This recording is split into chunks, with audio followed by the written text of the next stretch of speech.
వి gold trusted gold buyers. మీరు తాకట్టు పెట్టిన బంగారాన్ని విడిపించి ఈ రోజు ఉన్న మార్కెట్ ధరకు కొనబడును. గత 4-5 నెలల నుంచి యూట్యూబ్ లో గానీ, ఇన్స్టాగ్రామ్ లో గానీ, సోషల్ మీడియాలో బాగా వైరల్ అయిన కపుల్ అమర ప్రేమికులు అని అనుకోవచ్చు.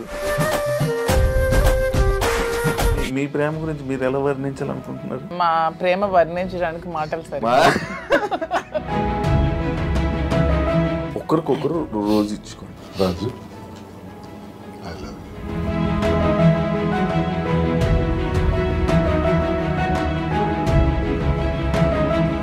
చెప్పాలనుకుంటున్నది ఏమైనా ఉందా? మన ఇద్దరి తాలూకా ఈ స్నేహం, ఈ ప్రేమ శాశ్వతం.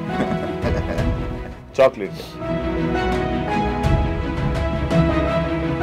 టెడ్డీ డే, ప్రామిస్ డే, జీవితాంతం నా ప్రాణం పోయేంత వరకు, హగ్ డే, కిస్ డే. ఇప్పుడు మీరు ఇన్స్పిరేషన్ అంటారు, చాలా మందికి ఇన్స్పిరేషన్. అభిమానమా కాంట్రవర్సీ అంటారు. ఈ ఏజ్లో ఇలాంటి టైంలో మీరు ఒక 10 మందికి అలా కాదు, ఇంట్లో ఉండాలి, ఏ కష్టం వచ్చినా నిలబడాలి అని చెప్పలే కానీ ఇలా చేయడం ఎంతవరకు కరెక్ట్?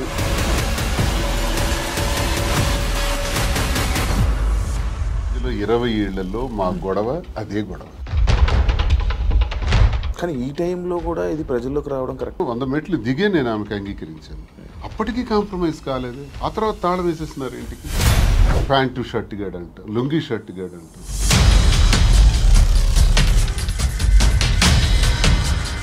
మీ ఎక్స్ హస్బెండ్తో నేను ప్రాబ్లమ్స్ ఏం లేవా మీకు? ఫ్యామిలీకి ప్రిఫరెన్స్ కంటే తను ఎక్కువ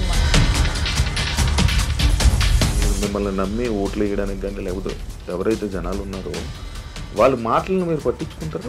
సొసైటీకి సార్ మీ బిజినెస్లు అన్నీ వదిలేసారా? అన్ని లాగేసుకున్నారు. 61 కోట్లు లాస్. కొన్ని వీడియోస్ మీ డ్యాన్స్ చేసి సంబంధించిన వీడియోస్ కొన్ని సోషల్ మీడియాలో వైరల్ అవడం జరుగుతుంది. అది మీరేనా? పిల్ల సైనిక్ గారు ఉంటారు కదా, బచ్చగాళ్ళు. ఆ బచ్చగాళ్ళు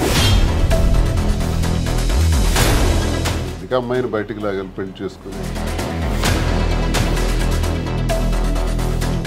మందు పెట్టి ఇలా చేయడం వల్ల, లేకపోతే ఈ ఏజ్ లోనే ఆయనకి అవసరం. ఎవడైతే క్వశ్చన్ అడిగాడో వాడు.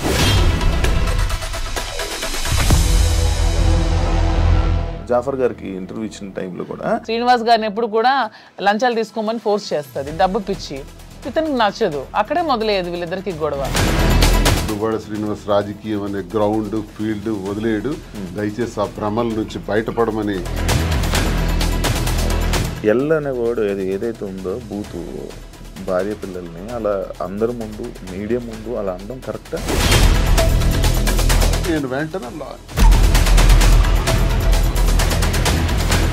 సో ఇది కూటమి ప్రభుత్వం, ఈ అచ్చెన్నాయుడు సపోర్ట్ కాదంటారా?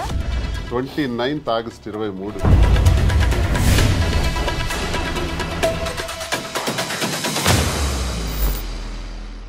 హాయ్ హలో నమస్తే, నేను మీ anchor Shiva. Welcome to iDream media. ఈ పాటికే నా ముందున్న గెస్ట్లు ఎవరో మీకు అర్థమైపోయి ఉంటుంది ప్రోమో చూడడం వల్ల. గత 4-5 నెలల నుంచి యూట్యూబ్లో కానీ, ఇన్స్టాగ్రామ్లో కానీ, సోషల్ మీడియాలో బాగా వైరల్ అయిన కపుల్ అమర ప్రేమికులు అని అనుకోవచ్చు. మాధురి గారు అండ్ దువ్వాడ శ్రీని గారు ఈరోజు మనతో ఉన్నారు. వాళ్ళిద్దరితో మాట్లాడి మనకు తెలియని విషయాలు తెలుసుకునే ప్రయత్నం అయితే ఈరోజు చేద్దాం. హాయ్ అండి, ఎలా ఉన్నారు? హాయ్ సార్, ఎలా ఉన్నారు? బాగున్నారా? ఫిబ్రవరి 14th వస్తుంది వ్యాలంటైన్స్ డే. దాని గురించి కూడా నేను లాస్ట్లో ఒక చిన్న ఇది ఉంది మీ ఇద్దరికి, దాని గురించి కూడా మాట్లాడదాం. హ్యాపీయా? Very very happy. మంచిగా ఆనందంగా ఉన్నారా? సంతోషంగా? ఆల్వేస్. ఎటువంటి ప్రాబ్లమ్స్ ఏం లేవా? ఏం లేదు. ఇద్దరు కలిసి ఉండడం స్టార్ట్ చేశాక ఎలాంటి మార్పులు చూసుకున్నారు మీ ఇద్దరు? చేంజెస్ గడిచిన జీవితంలో నేను ఏదైతే కోల్పోయాను అంటే, రాజకీయంగా చాలా అగ్రెసివ్గా, ముక్కుసూటిగా ఎంతటి వ్యక్తి గురించి అయినా సరే పదునైన మాటలతో మాట్లాడటం అలవాటు. ప్రజల పక్షాన పోరాటం అలవాటు. 25 ఏళ్ళుగా 18 సంవత్సరాలు అపోజిషన్ పాత్ర. అపోజిషన్లో కూడా ఉద్యమాలు, కేసులు, జైళ్ళు, 62 రోజుల పాటు జైలు జీవితం కూడా గడిపాను. ఇన్ని గడిపిన నాకు, ప్రజా జీవితాన్ని గడిపిన నాకు, ఎన్నికల్లో కూడా పోటీ చేసిన నాకు ఇంట్లో మాత్రం కొంచెం ఇబ్బంది ఉండేది మానసికంగా. మానసిక ప్రశాంతత లేదు. ఈర్ష్య, అసూయ, ద్వేషాలు, ఆధిపత్య పోరు మధ్యలో నలిగిపోయేవాడిని. సరే కుటుంబం కదా, ఇవన్నీ దిగమింగుకోవాలి, భరించాలి అని తగ్గే ఆలోచించేవాడిని. కానీ అది పరిధులు దాటి ఇంటి విషయం బయటికి తీసుకురావటం జరిగింది మా ఇంట్లో. అది కార్యకర్తల వరకు, ప్రజల వరకు, ఆఖరికి అధిష్టానం వరకు, ఆఖరికి నా క్యారెక్టర్ అసాసినేషన్ చేసేంత వరకు. ఇలా వచ్చేటప్పుడు కొన్ని ఒంటరితనాన్ని నేను ఎదుర్కోవాల్సి వచ్చింది. ఇంటికి తాళం వేసేసుకోవడం, ఇబ్బందులు పెట్టేటప్పుడు మేమే రాజకీయాల్లోకి తీసుకొచ్చినటువంటి మా కుటుంబం నుంచి ప్రోత్సహించి మహిళల్లోనూ మంచి గౌరవం ఉన్నటువంటి సర్వీసెస్ ఎన్నో సొసైటీలో చేస్తున్నటువంటి మరి మాధురి లాంటి అమ్మాయి ఉంటే పార్టీకి బలం అవుతుందని తీసుకురావడం జరిగింది. తీసుకొచ్చిన తర్వాత ఆమె పనిచేసుకొని వెళ్తున్నటువంటి తీరులో భాగంగా మా కుటుంబం నుంచే పలు విమర్శలు ఎదుర్కొంటూ చాలా ఇబ్బందులు పడాల్సి వచ్చింది. ఏ తప్పు లేనప్పటికీ, ఏ వ్యవహారం మా మధ్యలో లేనప్పటికీ కూడా మా ఇద్దరిని కలుపుతూ మా ఇంటి నుంచే దుష్ప్రచారం స్టార్ట్ అయింది. ఆ పరిస్థితుల్లో ఆమెకు కూడా చాలా ఇబ్బందులు వచ్చాయి. సంఘపరంగా కానీ, కుటుంబ పరంగా కానీ, కన్నవారి దగ్గర, అత్తవారి దగ్గర అందరూ ఇబ్బందులు వచ్చి తను చాలా ఇబ్బందులు ఎదుర్కోవాల్సి వచ్చింది. ఈ ఇబ్బందుల్లో కూడా నన్ను విడిచిపెట్టేయకుండా నాకున్నటువంటి వ్యక్తిగతంగా నేను ఒంటరిగా అయిపోయి మా పలాసాలలో ఉన్నప్పుడు కూడా నా భోజన వ్యవహారాలు కానీ, రాజకీయ వ్యవహారాలు కానీ అన్నీ కూడా చూస్తూ నాకు భరోసానిచ్చింది, ధైర్యంగా ఉంది. ఆ టైంలో నేను కూడా మాధురికి ధైర్యంగా ఉండాలి, ఆమె కూడా ఒంటరి అయిపోయింది, మా వల్లే కదా పోయింది. మా కుటుంబంలో అందరూ బాగానే ఉన్నాము, మా పిల్లలు బాగున్నారు, చదువుకున్నారు, డాక్టర్స్ అయ్యారు, ఆస్తులన్నీ కుటుంబానికి రాసేసాము. ఇలాంటప్పుడు ఈమె ఒంటరిగా ఇబ్బంది పడుతుంది అని నేను భరోసాగా ఉండటం, కలిసి ఉండటం. కలిసి ఉన్న విషయం రాజకీయాల్లో ఉన్నాం కాబట్టి రహస్యంగా ఉంచితే అది కుదిరే పని కాదు. రాజకీయాల్లో ఉండేటప్పుడు మన తాలూకు వ్యక్తిగత విషయాలను కూడా ప్రజలు గమనిస్తుంటారు. కానీ ఈ టైంలో కూడా ఇది ప్రజల్లోకి రావడం కరెక్ట్ విషయం కాదు కదా. అంటే మరి రహస్యంగా దాయటం వల్ల లాభం ఏంటి? మనకు జరిగినటువంటి విషయాన్ని ప్రజల ముందు చెప్పటం కరెక్ట్. నాకామె ఎవరో తెలియదు మాధురి అని నేను చెప్పొచ్చు, మా శ్రీనివాస్ ఎవరో నాకు తెలియదు అని మాధురి చెప్పొచ్చు. అందరు చేసే పని ఇదే. చాలా మందికి చాలా వ్యవహారాలు ఉంటాయి, బయట పెట్టుకోరు. కానీ మాదా పరిస్థితి కాదు.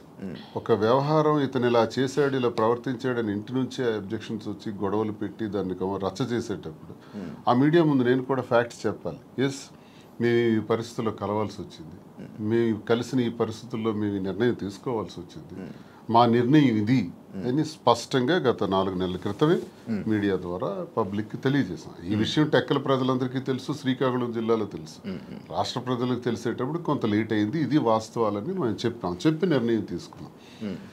నిర్ణయం తీసుకునే దానిలో చాలా ఒడిదుడుకులు వస్తాయి. ఆ ఒడిదుడుకులను ఎదుర్కొంటాం ధైర్యంగా. మాకున్నటువంటి బాధ్యతలు కూడా ముఖ్యంగా ఉన్నాయి. పిల్లలు, ఆమెకు నాకు కలిపి 5 పిల్లలు. 5 పిల్లల్ని కూడా జాగ్రత్తగా చూసుకోవాలి. వాళ్ళ జీవితాలని, వాళ్ళ చదువులు, వాళ్ళ ఆర్థిక పరిస్థితులు ఎటువంటి ఇబ్బంది లేకుండా చూడాలన్నది మా మొదటి నిర్ణయం. వాళ్ళకు భరోసాగా ఉండాలని. 2, ప్రజలే ఊపిరిగా, రాజకీయమే ఊపిరిగా బ్రతుకుతున్నటువంటి మాకు, మా మీద నమ్ముకున్నటువంటి ప్రజలు, కార్యకర్తలు, అభిమానులు అందరు ఉన్నారు. వాళ్ళందరినీ కూడా ఒక కంట కనిపెట్టి జాగ్రత్తగా వాళ్ళని చూసుకోవాల్సిన బాధ్యత కూడా మాకుంది. ఈ 2 నిర్ణయాలు తీసుకుని ఈ 2 సమపాళ్లలో చూసుకుంటూ ముందుకెళ్ళాలని మేము నిర్ణయం తీసుకున్నాం. సరే, చాలా హడిల్స్ ఫేస్ చేసాం. Now we are very happy. Actually ఇప్పుడు మీరు చెప్పిన విషయంలో ఇది చూసుకుంటే స్టార్టింగ్ మానసికంగా దానికి ఇంట్లోనే నాకు పీస్ఫుల్ లేకపోవడం వల్ల దీనివల్ల ఈ డిసిషన్ తీసుకోవాల్సి వచ్చింది. అంటే ఈ డిసిషన్ తీసుకున్నారా, లేకపోతే ఇంట్లోనే ఏమైనా అంతా మిమ్మల్ని బాధ పెట్టి ఇబ్బంది పెట్టి అంటే వాళ్ళే కావాలి అని అన్న వెర్షన్ కూడా కొన్ని వీడియోస్లో మనకు కనబడుతుంది. అంటే మిమ్మల్ని కావాలనుకుంటున్నారు, పిల్లలు కానీ లేకపోతే వైఫ్ కానీ కావాలనుకుని అంత ఫైట్ చేసినట్టు మాకు కనిపించింది. మళ్ళీ మీరు చెప్తుంది ఇంట్లో ఇలా ఇబ్బందులు ఉన్నాయి, అందుకు మానసికంగా నాకు లేకపోతే స్ట్రెస్ లేకపోతే ఇవన్నీ ఉండడం వల్ల నేను ఈ స్టెప్ తీసుకున్నాను అంటున్నారు. అంటే ఈ ఏజ్లో ఇలాంటి టైంలో మీరు ఒక 10 మందికి అలా కాదు, ఇంట్లో ఉండాలి, ఏం కష్టం వచ్చినా నిలబడాలి అని చెప్పలే, కానీ ఇలా చేయడం ఎంతవరకు కరెక్ట్ అనేది ఆడియన్స్. ఎంతోమంది జీవితాలకు ఎన్నో గొడవలు ఇలాంటివే నా దగ్గరికి వస్తే సర్దుబాటు చేసి సరిచేసి పంపినవాడిని. ఎన్నో కుటుంబాలను లైనప్ చేసేవాడిని. అది లైనప్ చేసే దానిలో ఆర్థిక ఇబ్బందులు ఉన్నా సరే వాళ్ళకి తోడ్పడి నిలబెట్టినటువంటి పరిస్థితి. నాకే ఇటువంటి పరిస్థితి వస్తాయి. ఇప్పుడు కుటుంబం అన్నాక, వివాహ జీవితం అన్నాక ఎన్నో సమస్యలు వస్తాయండి. ఆ సమస్యలన్నింటిని ఎదుర్కొనే ముందుకు అడుగు వెయ్యాలి. అదే కుటుంబ జీవితం అంటే, అదే వివాహ వ్యవస్థ అంటే. ఇవన్నీ బాగా తెలిసిన వాళ్ళని. కానీ నా పరిస్థితి ఏంటంటే ఆధిపత్య పోరు. ఇప్పుడు ఫర్ ఎగ్జాంపుల్ ఎమ్మెల్యేగా నేను పోటీ చేస్తుంటాను, ఆ టికెట్ నాకు కావాలి. వ్యాపారాల్లో పీక్స్కుంటాను, ఆ వ్యాపారం నా పేరున ఉండాలి. ఇదొక విచిత్రమైన కోణం అనమాట. కుటుంబం గురించి జరిగే చర్చ కాదు, ఆధిపత్యం గురించి జరిగే చర్చ. భర్త అయితే ఏంటి, భార్య అయితే ఏంటి అనుకుంటే గొడవే లేదు. ఉదాహరణకు రాజశేఖర రెడ్డి గారితో నేను అడుగులు వేశాను. విద్యార్థి దశ నుంచి ఆయనతోనే నా జీవితం ప్రారంభమైంది. నాకు జిల్లాకు కూడా పరిచయం చేసిన దువ్వాడ శ్రీనివాసన్ రాజశేఖర రెడ్డి గారు. సార్తో అంత చనువుగా ఉండేవాళ్ళం. పాదయాత్ర గట్టిగా ఆర్గనైజ్ చేశాను. ఆ పాదయాత్రలోనే హరిశ్చంద్రపురంలో నువ్వు పోటీ చేయి ఎర్రన్నాయుడికి వ్యతిరేకంగా నాకు టికెట్ కూడా డిసైడ్ చేసేసాను. చేసినప్పుడు సరేలేని ఇంకా నేను ఆ బిజీలో ఉంటుండగా వాణి తండ్రి రాజశేఖర రెడ్డి గారి దగ్గరికి వెళ్ళి ఆ టికెట్ మాకు ఇవ్వాలి, లేదంటే మేము ఇండిపెండెంట్గా వేస్తాం. అప్పుడు రాజశేఖర రెడ్డి గారు స్టేట్లో నా ఒక్కడికి ఒక బ్లాంక్ బీఫామ్ ఇచ్చారు. నీ పేరు రాసుకుంటావో, నీ వాణి పేరు రాసుకుంటావో నీ ఇష్టం, కానీ ఏదైనా జరిగితే నిన్నే నేను అడుగుతా, ఎలక్షన్ గురించి నీతోనే మాట్లాడుతూ, you are the incharge of the constituency అన్నారు.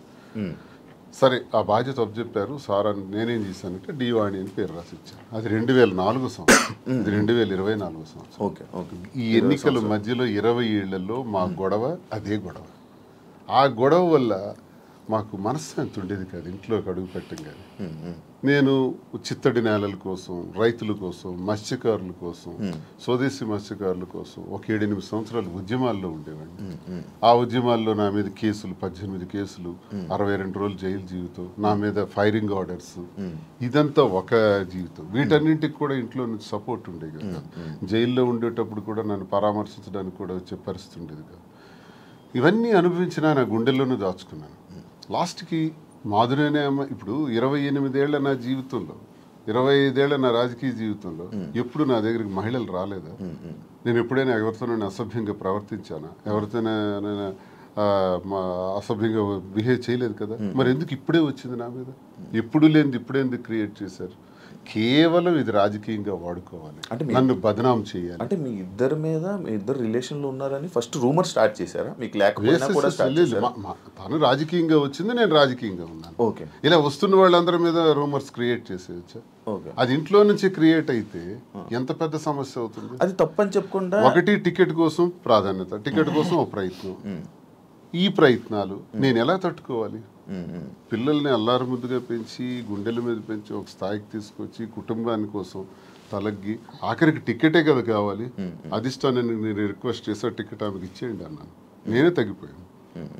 అప్పుడు వాణికి అధిష్టానం ద్వారా టికెట్ నేనే ప్రకటింపజేశాను. కానీ మళ్ళీ ఆమె గ్రాఫ్ కోల్పోయిన తర్వాత మళ్ళీ ఆ టికెట్ నాకే రావటం, నేనే పోటీ చేయాల్సిన అవసరం వచ్చింది. సో 100 మెట్లు దిగే నేను ఆమెకు అంగీకరించాను. అప్పటికీ కాంప్రమైజ్ కాలేదే. ఆ తర్వాత తాళం వేసేస్తున్నారు ఇంటికి.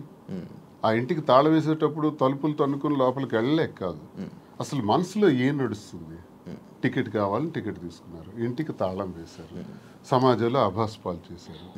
ఇంక నేను ఎలా బ్రతకాలి? కారులో 7-8 రోజులు పడుకున్నాను. ఆఖరికి మా మదర్ దగ్గర వెళ్ళి ఒక 1 ఏడాది కాలం పట్టున్నాను. ఇవన్నీ టెక్కల ప్రజలకు తెలుసు, ఇవన్నీ మీలాంటి వాళ్ళు ఎంతమందికి తెలుసు? ఇన్ని బాధలు పడిన తర్వాత, ఇంటికి తాళం వేసిన తర్వాత, మనసులో నేను ఉండకూడదు, శ్రీనివాస్ నాకు అక్కర్లేదు అనుకునేటప్పుడు నేనేం చేయగలను? అలాంటిది ఎలక్షన్ తర్వాత కూడా ఇంటి మీదకి వచ్చి, ఇంటి మీద కూడా గొడవ పెట్టి, అక్కడ నేను టెంపరీగా కొట్టుకుని ఇంటి మీద, నువ్వు ఇక్కడి నుంచి పోవాలి.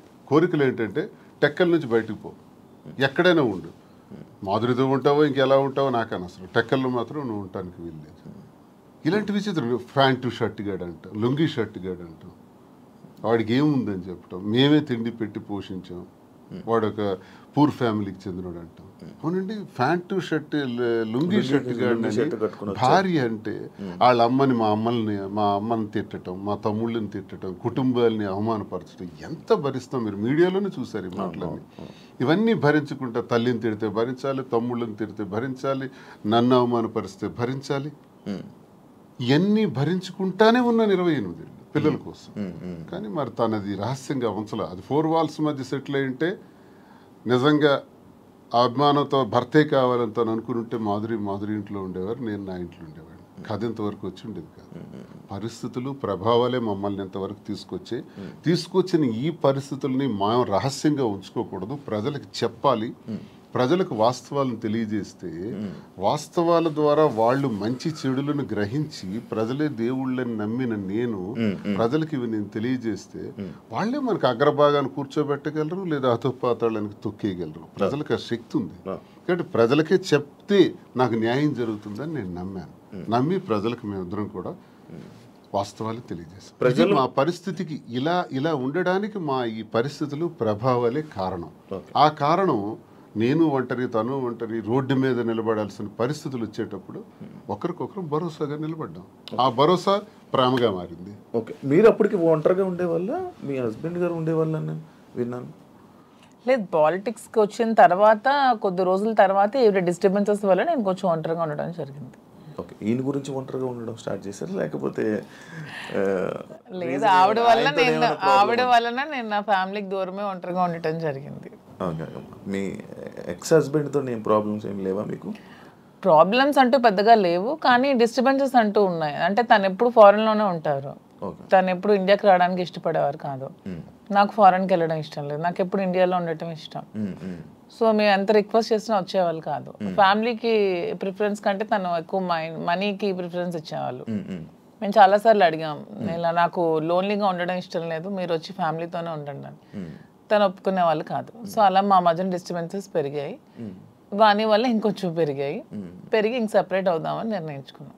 ఓకే, మీ ఇద్దరు కలవడానికి రీజన్ ఎవరు, అసలు ముఖ్య కారణం ఎవరు? అంటే మీ ఇద్దరు పరిస్థితులు ప్రభావాలు అవసరం. పరిస్థితులు ప్రేమ కాదా? ప్రేమ కూడా పరిస్థితుల వల్ల మేము కలిసిన తర్వాత మా మధ్యలో ప్రేమ మొదలైంది. ఓకే, ఆ ప్రేమ కోస్తా ఎక్కువైంది. పలాసలో నేను ఉండేటప్పుడు ఎలా పోతే నాకెందుకు, నా కుటుంబ రాజకీయాల్లో తీసుకెళ్లి నన్ను స్పాయిల్ చేశారు, నా క్యారెక్టర్ అసాసినేషన్ చేశారని వాళ్ళ ఇంట్లో తను ఉండిపోవచ్చు, లేకపోతే తను నిర్ణయం తీసుకోవచ్చు. ఇంకా నన్ను పాపం ఒంటరిని చేస్తారు. ఆయన వెళ్ళి పలాసలో ఉన్నాడు, ఎలా భోజనం చేస్తున్నాడు, ఎక్కడికి వెళ్తున్నాడు, ఆయన కార్లు ఏంటి, ఆయన మనుషులు ఏంటి, ఆయన ఎక్కడ ఉండాలి, ఇవన్నీ చూడవలసిన అవసరం తనకేంటి? ఏంటి అవసరం?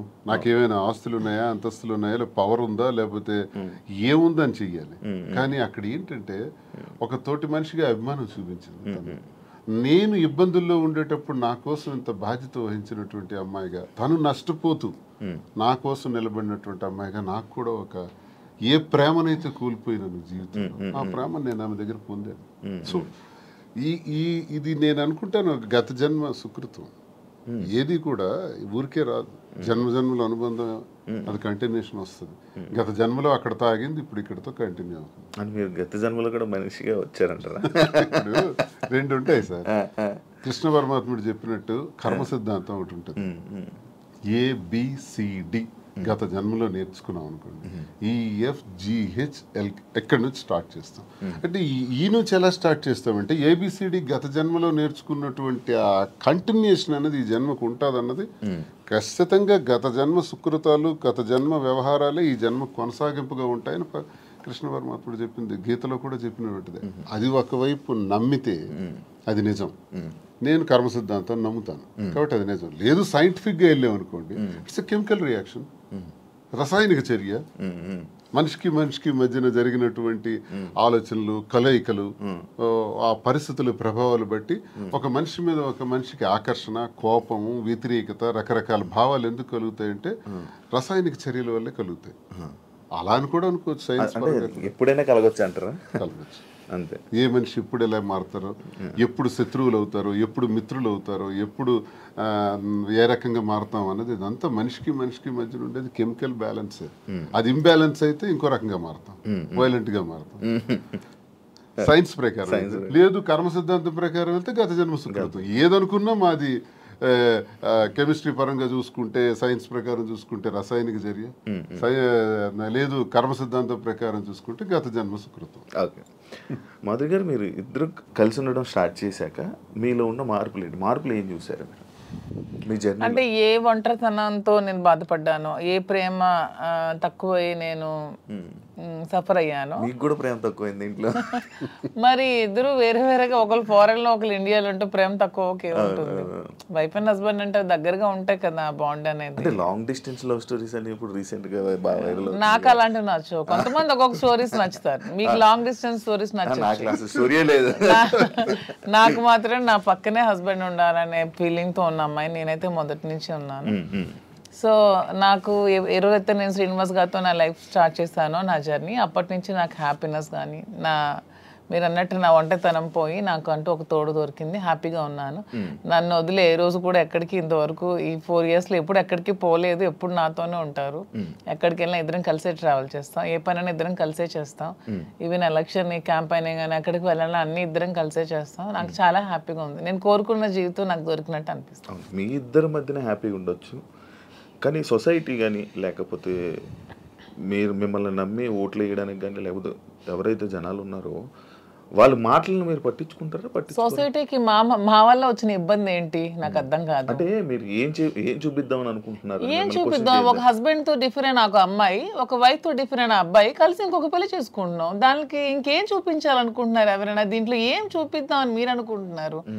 ఎందుకు మీరందరికీ మీకు ఇది నెగిటివ్ కనిపిస్తుంది? నాకు నా హస్బెండ్ తో డిఫరెన్సెస్ ఉన్నాయి, ఇతనికి ఈమె వైఫ్ తో డిఫరెన్సెస్ ఉన్నాయి. సో మా ఇద్దరం కలిపి ఒకటే అయ్యాం. దానిలో తప్పే ఉంది. ఎంతమంది సెకండ్ మ్యారేజ్ చేసుకోవట్లేదు, 3-4 పెళ్లిళ్ళు చేసుకుంటున్నారు. మేము 2వ పెళ్లి చేసుకున్నాం. దీంట్లో ఎందుకు అంత చెప్పకుండా చేసుకుంటున్నారు? 3 పెళ్లిళ్ళు 4 పెళ్లిళ్ళు చేసుకుంటున్నారు. పెళ్లిలో ఒక ప్రెగ్నెంట్లు చేస్తున్నారు, పిల్లల్ని కనేస్తున్నారు, వదిలేస్తున్నారు, వీధిని పడేస్తున్నారు. మేము అవేమీ చేయలేదు. మేము మాకు డిఫరెన్సెస్ ఉన్నాయి, వీళ్ళకి డిఫరెన్స్ ఉన్నాయి. మా పబ్లిక్ చెప్పాం, మా ప్రజలకు చెప్పాం, మా ప్రజలకు చెప్పే మేము మొన్న ఎలక్షన్ చేసాం. ఎలక్షన్లో నేనే దగ్గరుండి చేశాను. వాళ్ళకి అన్ని నా గురించి తెలుసు. మా ఇద్దరిని దగ్గరుండి చేసాం. మా పిల్లల్ని చూసుకున్నాం. వీళ్ళ పిల్లలు పెళ్లి చేస్తారు, వీళ్ళ పిల్లలు సెటిల్మెంట్లు చదివించుకున్నాం. మేము గాలికి వదిలేదు కుటుంబాలకి. వీళ్ళ కుటుంబానికి ఆస్తి మొత్తం ఇచ్చేస్తున్నాడు, రోడ్డు మీదకి వచ్చారు. నేను నా తల్లిదండ్రుల ఆస్తితో నేను ఉన్నాను. నేను హస్బెండ్ నుంచి ఇంతవరకు నేను ₹1 కూడా నేను తీసుకోలేదు ఇంతవరకు. నేను నా పిల్లలకి కానీ నాకు కానీ నా పేరెంట్స్ నాకు ఏమైతే నాకు ఆస్తి నాకు వచ్చిందో ఆ యాన్సిస్ట్రల్ ప్రాపర్టీస్ మాత్రమే నేను నాకుతో పెట్టుకున్నాను. మీ ఎవరికి మేము ఏ బాధ పట్టుకున్నా ఎవరికి ఎందుకు మేమేం దీనివల్ల ఎవరై సఫర్ అయ్యేది ఏముంది?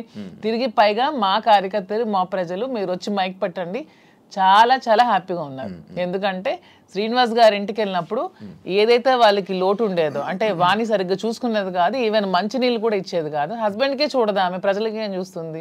ఇప్పుడు అదేమీ లేదు. నేను ప్రతి ఒక్క కార్యకర్తకి బాగా చూసుకుంటానని వాళ్ళకి నమ్మకం కలిగి నా దగ్గర రావడం స్టార్ట్ చేశారు. నాతో ట్రావెల్ చేస్తున్నారు, నన్ను అభిమానిస్తున్నారు, ఆదరిస్తున్నారు, నన్ను అమ్మలాగా చూసుకుంటున్నారు అందరూ కూడా. ఇప్పుడు 22లో ఈ గొడవ స్టార్ట్ అయింది. 24లో నేను ఎమ్మెల్యే పోటీ చేశాను.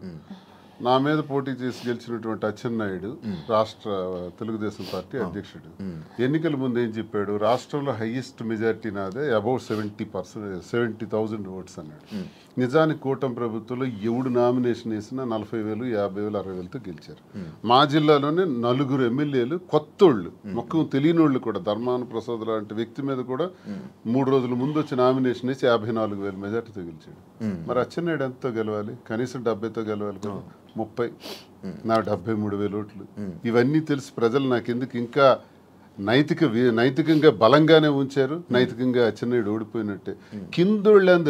కిందోళ్ళందరికి ఒక్క 15 రోజుల ముందు వచ్చిన వాళ్ళందరికి కూడా 40,000, 50,000 మెజారిటీలు వచ్చి నీకేం 30,000? అంటే ప్రజలే 1,000 వ్యతిరేకించుంటే అచ్చెన్నాయుడికి 70,000 రావాలి కదా. ఇంత వేవ్లో కూడా అచ్చెన్నాయుడు అతి తక్కువ ఓట్ల తేడాతో గెలిచాడు కదా. సో నేను గతసారి ఎంపీకి పోయినా 3,100 తేడా నాది. వాళ్ళకి మాకు ఎప్పుడు వెరీ లెస్ మార్జిన్, 3,000, 3,500. సో వీడు ఇలాంటి వాడు సంఘ వ్యతిరేకమైన పని చేసాడు, కొట్టండి అనుకుంటే నాకు 20-30,000 ఓట్లకి తగ్గి కుదించేసి ఆయనకు 1,00,000 మెజారిటీ ఇవ్వచ్చు. జరగల ఇంత వేవ్లో కూడా. అదే మాకు ప్రజల్లో. అయినా పర్సనల్ లైఫ్ ని ప్రైవేట్ లైఫ్ కి ఏంటి సంబంధం అండి? ఇది మా ఫ్యామిలీస్ మధ్యలో ఉన్న డిస్టర్బెన్సెస్ తో మేము ఒకటే. పర్సనల్ లైఫ్ ప్రైవేట్ రహస్యంగా ఉంటూ అబద్ధాలు ఎవడైతే ఆడతాడో వాడు దొంగ. పర్సనల్ లైఫ్ ను ఓపెన్ గా తెరచిన పుస్తకంలో జనం ముందు చెప్పేస్తే దొంగలు ఎలా అవుతాము? వాస్తవం చెప్పిన వాళ్ళు అవుతాం. ప్రజలే గుర్తించారు, ప్రజలే గౌరవిస్తున్నారు. ఈ రోజు మాకున్న గౌరవం పెరిగింది సమాజంలో. ప్రతి ఒక్కళ్ళు ఎక్కడ చూసినా సార్ ఒక సెల్ఫీ అంటారు. కార్లను ఓవర్టేక్ చేసుకుని పరిగెట్టుగా స్పీడ్గా వచ్చి ఫోటో కావాలని అడుగుతున్నారు. డాక్టర్స్, ఇంజనీర్లు, పెద్ద పెద్ద ఎంప్లాయీస్, ఉన్నత స్థాయి వాళ్ళు, పోలీస్ ఆఫీసర్స్, పెద్ద పెద్ద వాళ్ళు కూడా.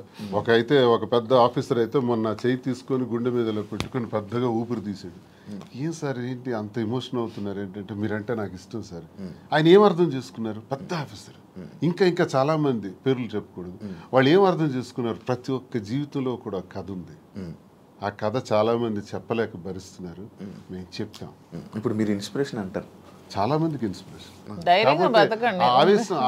ఆవేశం ఎలా వస్తుంది, వాళ్ళ కళ్ళల్లో ఆర్ద్రత ఎలా వచ్చింది, ఆ సంతోషం ఎలా వచ్చింది.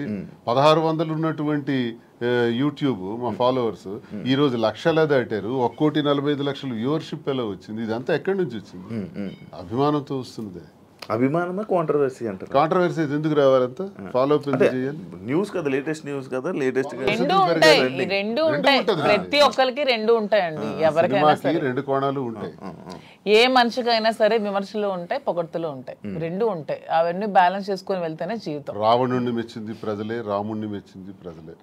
రెండు ప్రజలు. మీకు రావణుడు ఇష్టం ఉండొచ్చు, నాకు రావణాసుడు అంటే ఇష్టం. ఎవరి లైఫ్ స్టైల్ వాళ్ళది. నాకు రావణాసుడు హీరో, నేను హీరోగా చూస్తాను. సార్కి రాముడు అంటే హీరో. అది ఎవరి ఇష్టం వాళ్ళది. ఎలా చూస్తున్నారు?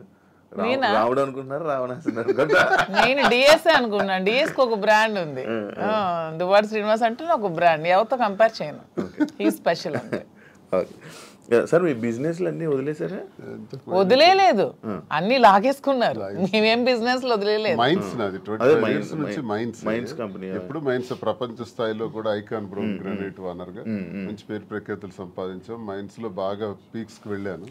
ఈ గవర్నమెంట్ ఉంటే ఒకలాగా, లేకపోతే రిజల్ట్ రోజు ఈవినింగ్ 4వ తారీఖు ఎన్నికల ఫలితాలు వచ్చాయంటే ఆ సాయంత్రం కల్లా నా మైన్ ఒక్కసారి కొట్టి పంపించేశారు. ఈ రోజు వరకు పర్మిట్స్ ఇవ్వట్లా. 61 కోట్లు లాస్ సడన్ గా గవర్నమెంట్ రావటం వల్ల, కూటమి ప్రభుత్వంలో అచ్చెన్నాయుడు వీళ్ళు టార్గెట్ పెట్టారు. సరే ఇవన్నీ చేస్తుంటారు వాళ్ళు, భరిస్తారు. శ్రీను గారు అంత మైనింగ్ కంపెనీలు అలాంటి పెద్ద పెద్ద బిజినెస్లు చేసిన మీరు రీసెంట్గా చీరలు బిజినెస్లోకి తీసుకొచ్చేసారని చెప్పి కామెంట్స్ కామెంట్స్. దానికి బిజినెస్, శారీస్ బిజినెస్ కాదా? ఏదైనా బిజినెస్ ఏనండి. దానిలో కామెంట్ చేయడానికి ఏముంది? ఇప్పుడు శ్రీనివాస్ గారు ఎప్పుడు మైన్స్ బిజినెస్, తను ఫస్ట్ నుంచి కూడా. పర్లాకిముడిలో వరల్డ్ ఫేమస్ మెటీరియల్ తను అక్కడ ఉంది. పర్లాకిముడిలో తను క్వారీ చేశారు. ఆ క్వారీని కూడా ఇలా లిటిగేషన్స్ పెట్టి కేసులు పెట్టేసి ఇతను ఓడిపోగానే వాళ్ళ పార్టీ రాగానే టీడీపీ హయాంలో క్లోజ్ చేసేసారు. దాన్ని నిలదక్కుని పాపం మళ్ళీ కొత్తగా టెక్కల్లో స్టార్ట్ చేశారు. దాన్ని కూడా మొన్న రిజల్ట్ రోజు ఈవినింగే మొత్తం కూల్ చేశారు. పోర్టులో కాంట్రాక్ట్స్ వర్క్స్ చేశాం మేమిద్దరం. దాన్ని ఆపేశారు. సో ఇంకేం చేయాలి? నాకు ముందు నుంచి కూడా ఈ శారీస్ విషయంలో నాకు ఒక ప్యాషన్ ఉంది. నాకు ఒక ఫ్యాషన్ మీద ఒక ప్యాషన్తో, ఇంట్రెస్ట్తో నాకు ఈ శారీస్ స్టోర్ పెట్టాలని ఎప్పటి నుంచో ఆలోచన ఉంది. దట్టు ఈ శారీస్ బిజినెస్ ఏంటి, పాలిటిక్స్కి సంబంధం లేకుండా ఉండే బిజినెస్, పీపుల్కి, మాకు పబ్లిక్కి మాకు రిలేటెడ్గా ఉండే బిజినెస్ అనేది ఈ శారీస్ బిజినెస్. ఎందుకంటే మేము పబ్లిక్ ఎంత ఫెయిర్గా ఉంటే వాళ్ళు నచ్చితే మా దగ్గరికి వస్తారు, కొనుక్కుంటారు, వెళ్తారు. సో దీనిలో పొలిటికల్ ఇంటర్ఫీరెన్స్ అంటూ ఏమీ ఉండదు. సో అందుకని నేను శ్రీనివాస్ గారికి ఇంతవరకు మనం మైండ్స్ ఇవన్నీ చేసి ఎప్పుడు కోల్పోతూనే ఉన్నాం, ఎప్పుడు కూడా నిలదొక్కుకోలేదు. ఈ 4 yearsలో కూడా 30-40 crores వరకు పెట్టాం, లాస్ అయిపోయాం. మళ్ళీ ఇదే స్టార్ట్ చేసాం. మళ్ళీ నెక్స్ట్ టైం పార్టీ వస్తుందో రాదో, మళ్ళీ ఏమవుతుంది, పొలిటికల్గా ఇబ్బంది పడుతున్నాం. కాబట్టి ఇదన్నిటికీ డిఫరెంట్గా మనం తెలంగాణ అంటే ముందు నుంచి శ్రీనివాస్ గారికి నాకు హైదరాబాద్ మా ఫేవరెట్ ప్లేస్, మా ఇద్దరికి కూడా. హైదరాబాద్ ప్రజలు కూడా చాలా మంచి మనసున్న మనుషులు, ఎవరు వచ్చినా ఆదరిస్తారు. బ్రతకడానికి బ్రతుకు తెరువునిస్తుంది హైదరాబాద్. అదొక చాలా పెద్ద ప్రపంచం హైదరాబాద్ అనేది. చాలా మందికి లైఫ్ని ఇస్తుంది. సో ఈ ప్లేస్ని మనం చూస్ చేసుకుందాం. వెన్ కంపేర్ టు నాకున్న ఫ్యాన్ ఫాలోయింగ్లో ఒక 10% ఆంధ్రాలో ఉంటే 90% నాకు హైదరాబాద్లోనే ఉన్నారు. అంత మంచిగా నన్ను ఆదరిస్తున్నారు. సో మనం ఫస్ట్ బిజినెస్ హైదరాబాద్లో స్టార్ట్ చేద్దాం. నాకు ఇంట్రెస్ట్ ఉంది, మీరు కొంచెం సపోర్ట్ చేయండి. అపార్ట్ ఫ్రమ్ యువర్ పాలిటిక్స్ నా కోసం ఒక 10% టైం మీరు కేటాయించి బ్యాక్ ఎండ్లో ఉంటూ నాకు సపోర్ట్ చేయండి అని చెప్పాను. చెప్పగానే శ్రీనివాస్ గారు కూడా దీనికోసం మేము 5-6 months నుంచి దీని మీద మేము వర్కౌట్ చేసాం. కొన్ని షాప్స్కి తిరిగాం. వీవర్స్ ప్రైస్ కంటే కూడా వీళ్ళు ఎక్కువ ప్రైస్కి అమ్ముతున్నారు షాప్స్, రిటైలర్స్. అవన్నీ బ్రేక్ డౌన్ చేసి పబ్లిక్కి మనకు గుడ్ రిలేషన్షిప్లా ఉండాలనే ఆలోచనతో డైరెక్ట్గా వీవర్స్ దగ్గరికి వెళ్ళి మాట్లాడి మేమే మగ్గాలు అవి ఏర్పాటు చేసుకొని మేమే మెటీరియల్ ఇస్తూ వీవర్స్ని కూడా బ్రతికిద్దామనే ఆలోచనతో వాళ్ళతో శారీస్ మేమే దగ్గరుండి వీవింగ్ చేయించుకొని ఆ ఓవెన్ శారీస్ని పెట్టి మేము శారీ స్టోర్ పెట్టి ఓపెన్ చేసి ప్రజలందరికీ కూడా క్వాలిటీతో అండ్ తక్కువ ప్రైస్లో ఇద్దామని నిర్ణయించుకొని ఈ శారీ స్టోర్ అనేది ఓపెన్ చేస్తున్నాం. ఫస్ట్ బ్రాంచ్ మదీనాగూడలో స్టార్ట్ చేస్తున్నాం. విత్ ఇన్ 3 months జూబ్లీ హిల్స్లో స్టార్ట్ చేస్తాం. విత్ ఇన్ ఇంకొంచెం రోజుల్లో ఇంకొక 4-5 బ్రాంచెస్ కూడా ఎస్టాబ్లిష్ చేయాలన్న ఆలోచనతోనే ఉన్నాం. అంతేగాని శారీస్ బిజినెస్ అనేది తక్కువగా చూడండి. కూర్చోడానికి కాదు, అంటే ఒక మంచి గ్రేట్ లీడర్ శ్రీకాకుళంలో మంచి దువ్వాడ శ్రీని గారు అంటే మంచి నేమ్ ఉంది. అంత లీడర్లా ఉండేవాళ్ళు. ఆయన నోట్లో నుంచి ఎప్పుడు లైక్ జనాల దగ్గరికి వెళ్ళి అవి ఇవి వినేవాడు. కాకపోతే మైనింగ్ కంపెనీ బిజినెస్ చేసేవారు, ఒక మంచి బిజినెస్ మ్యాన్ అనుకునే వాళ్ళం. కానీ అలాంటి ఆయనతో నోట్లో నుంచి మేము ఇలా శారీ బిజినెస్ చేయబోతున్నాం ఇలా చెప్తుంటుంటే ఎలా ఉండే ఆయన్ని ఎలా చేశారు, ఎలా ఉండే ఆయన ఎలా చేయడం. బిజినెస్ అనేది ఏదైనా బిజినెస్, అది ఏదైనా చిన్న ప్రొడక్ట్ అయినా పెద్ద ప్రొడక్ట్ అయినా బిజినెస్ అనేది బిజినెస్ కింద క్యాలిక్యులేట్ చేయాలి. అది చీర జాకెట్టా లేకపోతే ఇంకేంటా అని చూడకూడదు. బిజినెస్ నాకు దీంట్లో ఇంట్రెస్ట్ ఉంది. ఇంతవరకు మైండ్స్ లో అతనికి ఇంట్రెస్ట్ ఉంది, మైండ్స్ వల్ల కోల్పోయాం. సో నా ఇంట్రెస్ట్ ఒకసారి వచ్చి చూడండి, చేద్దాం. మీకు తనకి ప్రజలే ఇష్టం, తనకి ప్రజాజీవితం ఇష్టం, ఇది కూడా ప్రజలకు లింకప్ అయ్యేది. మా కింద ఒక 100 మంది పనిచేస్తారు. మా ప్రజా సంబంధాలు ఇంకొంచెం బాగుంటాయి, ఇంకొంచెం మనకి పీపుల్ తో బాండింగ్ పెరుగుతుంది. వాళ్ళు కూడా మనం తక్కువ ప్రైస్ కి ఇస్తే ఓకే, శ్రీనివాస్ గారు మౌజీ దగ్గరికి వస్తే మనకు తక్కువ ప్రైస్ కి శారీ వస్తుందని గుడ్ విల్ మనకు వస్తే చాలు, కోట్లు సంపాదించాల్సిన అవసరం లేదనే ఉద్దేశంతో శారీ స్టోర్ ఓపెన్ చేస్తాం. ఓకే, అంటే ఈ బిజినెస్కి దువ్వాడ గారు 3-4 కోట్లు ఎంతో ఇచ్చారు. ఆయన డబ్బులు ఇచ్చి ఈ బిజినెస్ కోసం శ్రీనివాస్ గారు ఎవరేమనుకున్నా నాకు అనవసరం. శ్రీనివాస్ గారు అన్ని ఆస్తులు వానికి రాసిచ్చేసి వచ్చేసారు. With empty hands he came out. అక్కడి నుంచి మా లైఫ్ని మళ్ళీ మేము ప్రారంభించుకున్నాం. దీనికోసం మా పేరెంట్స్ ఇచ్చిన ప్రాపర్టీస్ మాత్రమే నేను సేల్ చేసి బిజినెస్లో పెడుతున్నాను. అలానే నాది వేరు శ్రీనివాస్ గారు వేరని మాకు లేదు. మీరు అడిగిన క్వశ్చన్కి ఆన్సర్ చెప్పాం. మా ఇద్దరు తన దగ్గర ఎన్ని కోట్లున్నా నాకు ఇస్తారు. ప్రెసెంట్ లేవు, లాగేసుకున్నారు అందరూ. ఉంటే నాకు ఇస్తారు ఖచ్చితంగా. సో నా దగ్గర ఉన్న ప్రతిదీ అతనిదే. మా ఇద్దరి మధ్యలో నీది నాది అనే తేడా లేదు. అయినా మా ఇద్దరు ఇప్పుడు మొగుడు పల్లాలి. మా ఇద్దరు నాదైనా ఒకటి అతనిదైనా ఒకటి, ఎవరికి సంబంధం లేదు. ఎవరు డబ్బులు పెడితే మీకేంటి ప్రాబ్లం? మీ బిజినెస్ చేస్తున్నావా, మంచి ప్రొడక్ట్ అందిస్తున్నావా అనేది మీరు చూడండి. డబ్బు గురించి ఆయనకి దగ్గర అయ్యారని కూడా టాక్, అది ఫేక్ అదే చెప్తున్నాను కదా. మీరు కావాలంటే అన్ని మొత్తం డాక్యుమెంట్స్ అవన్నీ వెనక్కి తీసుకోండి, ఆస్తులన్నీ రాసిచ్చి తను చెప్తున్నాను 0 బ్యాంక్ బ్యాలెన్స్ తో వచ్చారు నా దగ్గరికి. అందుకే నేను అంటున్నాను, మా బంధం మీరు ఎన్ని కామెంట్ చేసుకున్నా మాది 100% ప్యూర్ లవ్. ఎందుకంటే నేను అతని నుంచి ఏది ఆశించలేదు, 1 రూపాయి ఆశించలేదు. అతను పదవిలో లేరు, నేను పదవిని ఆశించడానికి. అతను డబ్బులు లేవు, డబ్బు ఆశించడానికి. ఏమి ఆశించుకున్నా 100% అతని మనసు, అతని వ్యక్తిత్వం, అతని హానెస్టీ, అతని హంబుల్నెస్ ఇవే చూసి నేను ఇష్టపడ్డాను. దాంతోనే ఇప్పుడు కలిసి ఉన్నాం. అతని దగ్గర ఏ ఆస్తులు లేవు, అన్ని బాణీకి ఇచ్చేసి వచ్చేసారు. ఇటీవల కాలంలో ఒక 2 కోట్ల రూపాయలు విలువైన 2.5 కోట్ల విలువైనటువంటి ఒక అసెట్ విశాఖపట్నంలో అమ్మారు. అలాగే శ్రీకాకుళంలో కూడా కొన్ని ల్యాండ్స్ అమ్మారు. అమ్మి ఈ డబ్బులన్నీ కూడా అక్యుములేట్ చేసి ఈ బిజినెస్ లో మా ఫాదర్ నాకు ఇచ్చిన ప్రాపర్టీస్ అన్ని నేను ఇప్పుడు అమ్మేశాను. ఎప్పటి నుంచో మా ఫాదర్ నాకు ఇచ్చే 2009 నుంచి అవి నా పేరు మీద ఉన్నవి. ఇప్పుడు బిజినెస్ కోసం నేను అమ్మేసి మరి బిజినెస్ స్టార్ట్ చేశాను. అంటే మీరు స్టార్టింగ్ అంటే ఆయనకి పరిచయం అవ్వకముందు నుంచి, రాజకీయంలోకి రాకముందు నుంచి మీరు మేము ఫైనాన్షియల్ గా వెల్ సెటిల్డ్. మా ఫాదర్ వాళ్ళు వెల్ సెటిల్డ్, మా హస్బెండ్ వాళ్ళు కూడా వెల్ సెటిల్డ్. అన్ని వెల్ సెటిల్డ్ ఫ్యామిలీ ఫైనాన్షియల్ గా. మాకు ఫైనాన్షియల్ గా ప్రాబ్లమ్స్ కానీ ఏమి కూడా లేవు, ఎప్పుడు కూడా లేవు. వెల్ సెటిల్డ్ ఫ్యామిలీనే. ఇప్పుడు వీటి కోసం మేము ఆస్తులు అమ్మాల్సి వచ్చింది, లేకపోతే ఆస్తులు అమ్మాల్సిన అవసరం కూడా లేదు. ఎందుకంటే ఎలక్షన్ లో ఉన్న డబ్బులు కొంచెం ఉంటే అవి కూడా కోల్పోయాను. మా ఇద్దరు ఉండడానికి ఇల్లు కూడా కట్టుకున్నాం, దానికోసం కొంచెం డబ్బులు పెట్టవలసి వచ్చింది. సో ఇప్పుడు మళ్ళీ బిజినెస్ స్టార్ట్ చేయడానికి ఈ ప్రాపర్టీస్ అమ్మాల్సి వచ్చింది. లైక్ అంటే ఈ కామెంట్స్ రావడానికి గల రీజన్స్ ఏంటంటే, మీరు అది కొన్ని వీడియోస్ మీ డ్యాన్స్ చేసి సంబంధించిన వీడియోస్ కొన్ని సోషల్ మీడియాలో వైరల్ అవ్వడం జరుగుతుంది. అది మీరేనా? అది ఇప్పటికీ చెప్తున్నాను, అది నేను కాదు. అసలు ఆ మనిషి కూడా నా అలాగే లేదు. అది ఎందుకు ఎవరికి అనిపించింది, ఎవరికి పెట్టాలనిపించిందో కావాలనే కూటమి ప్రభుత్వం వాళ్ళే ఖచ్చితంగా దీన్ని ఈ పిల్ల సైనికులు ఉంటారు కదా బచ్చగాళ్ళు, ఆ బచ్చగాళ్ళు ఈ కొంతమంది కలిపి ఐటీడీపీ అని ఇదొన్న పేజ్లో పెట్టి అనవసరంగా ట్రోల్ చేశారు. అలానే డాన్స్ చేసే అమ్మాయిని నేనేం కామెంట్ చేయట్లేదు. నాకు రికార్డింగ్ డాన్స్లు నాకు స్టేజ్ల మీద డాన్స్ చేసుకోవాల్సిన అవసరం నాకైతే ఎప్పుడూ లేదు. ఎనీబడి కెన్ ప్రూవ్ చేసుకోండి. సార్ అప్పుడే చెప్పారు ప్రూవ్ చేసుకుంటే నేను 1 crore rupees వాళ్ళకి గిఫ్ట్ ఇస్తానని. మొన్న ఛానల్లో కూడా నాకు అవసరం లేదు. అలానే నేను ఒకటే చెప్తున్నాను, ఎవరి బ్రతుకుతారు కోసం వాళ్ళు చేసుకుంటారు. ఇదే డాన్స్ స్టేజ్ మీద పబ్లిక్ గా బట్టలు ఇప్పి చేస్తున్నారు, వాళ్ళేమో హీరోయిన్లు అంటున్నారు. స్టేజ్ మీద చేస్తే స్టేజ్ రికార్డింగ్ డాన్సర్లు అంటారు, నానా రకాల పేరు పడుతున్నారు. నేను ఎవరు అమ్మాయిని కామెంట్ చేయట్లేదు. నాకైతే మీరు వెళ్ళి మా ప్లేస్ లో ఎంక్వైరీ చేసుకోండి, నేను పుట్టిన ప్లేస్ లో మా అత్తగారి ప్లేస్ లో. ఈ విమర్శలు చేసేవాళ్ళు ఎవరైనా ఆ అమ్మాయి మాధురి అని ప్రూవ్ చేస్తే 1 crore ఇస్తాం. ఒకవేళ వాళ్ళు ప్రూవ్ చేయలేకపోతే వాళ్ళు సరెండర్ అవుతామంటే అమ్మాయి ఎవరో కూడా మేమే తెచ్చి పెడతాం. ఎందుకు అమ్మాయిని బయటికి లాగాలి, పెళ్లి చేసుకుని హ్యాపీగా ఉంది కాబట్టి. మాకు అమ్మాయి తెలుసు, అది ఏ రికార్డింగ్ డ్యాన్స్ ట్రూపో కూడా తెలుసు. కానీ అలాగ అమ్మాయినే మాధురి అని చూపించిన వాళ్ళకి నేను అంటున్నాను 1 crore మీకు బహుమానం కింద ఇస్తాను, దయచేసి అది ప్రూవ్ చేయండి అంటున్నాను. అంటే చీప్ ట్రిక్స్ ప్లే చేయడం, ట్రోల్ చేసి ఎందుకు అలా ట్రోల్ చేయాల్సిన అవసరం ఏముందో నాకు అర్థం కాదు. అలా చేస్తే ఏమొస్తుంది? అంటే ఇప్పుడు మాధురికి నాకు మేము ఒక మనసుతో ఉన్నాం కదా, మరి అలా చేస్తే ఏమొస్తుంది మీకు? ఎవడా చేసేవాడు? రికార్డింగ్ డాన్స్ చేసే అమ్మాయిని పెళ్లి చేసుకుని, రికార్డింగ్ డాన్స్ అమ్మాయిని ఓవర్సీని పెళ్లి చేసుకుని నీకేంటి నొప్పి, పెట్టినోడికి ఏంటి నొప్పి? అలాగైతే మీరు డాన్స్ చేసి మీరే నొప్పుకున్నట్టు. నేను కాదు కదా, నేను ఒప్పుకోవడానికి అమ్మాయి నేను కాదు. నేనైతే నిజంగా నేను ఒప్పుకుంటాను. I'm very bold and straight forward. నేను ఒప్పుకుంటాను. If it is me I will agree. నేనే అదా, నేను డాన్స్ చేసిన వీడియోస్ చాలా ఉన్నాయి, నేను పెట్టుకుంటున్నాను కదా. నేను చేసి నేనే పెట్టుకుంటాను. నేను అది కానప్పుడు నేను ఎలా ఒప్పుకుంటాను? అలానే అదే అంటున్నాను, ఒకవేళ డాన్స్ చేసిన అమ్మాయినే దువ్వాసం చేసుకుంటే మీకేంటి పెయిన్? అమ్మాయి మాత్రం అమ్మాయి కాదా, ఆడపిల్ల కాదా? ఎందుకు అంత ట్రోల్ చేయాల్సిన అవసరం ఏముంది, అంత నెగిటివిటీ స్ప్రెడ్ చేయాల్సిన అవసరం ఏముందని అడుగుతున్నాను నేను. ఒకవేళ ఆ అమ్మాయే మాధురి అని ప్రూవ్ చేయాలనుకుంటే 1 crore బహుమతి ఇస్తాం, తీసుకురండి అంటున్నాం. ఎవరైతే వచ్చారో వాళ్ళకి.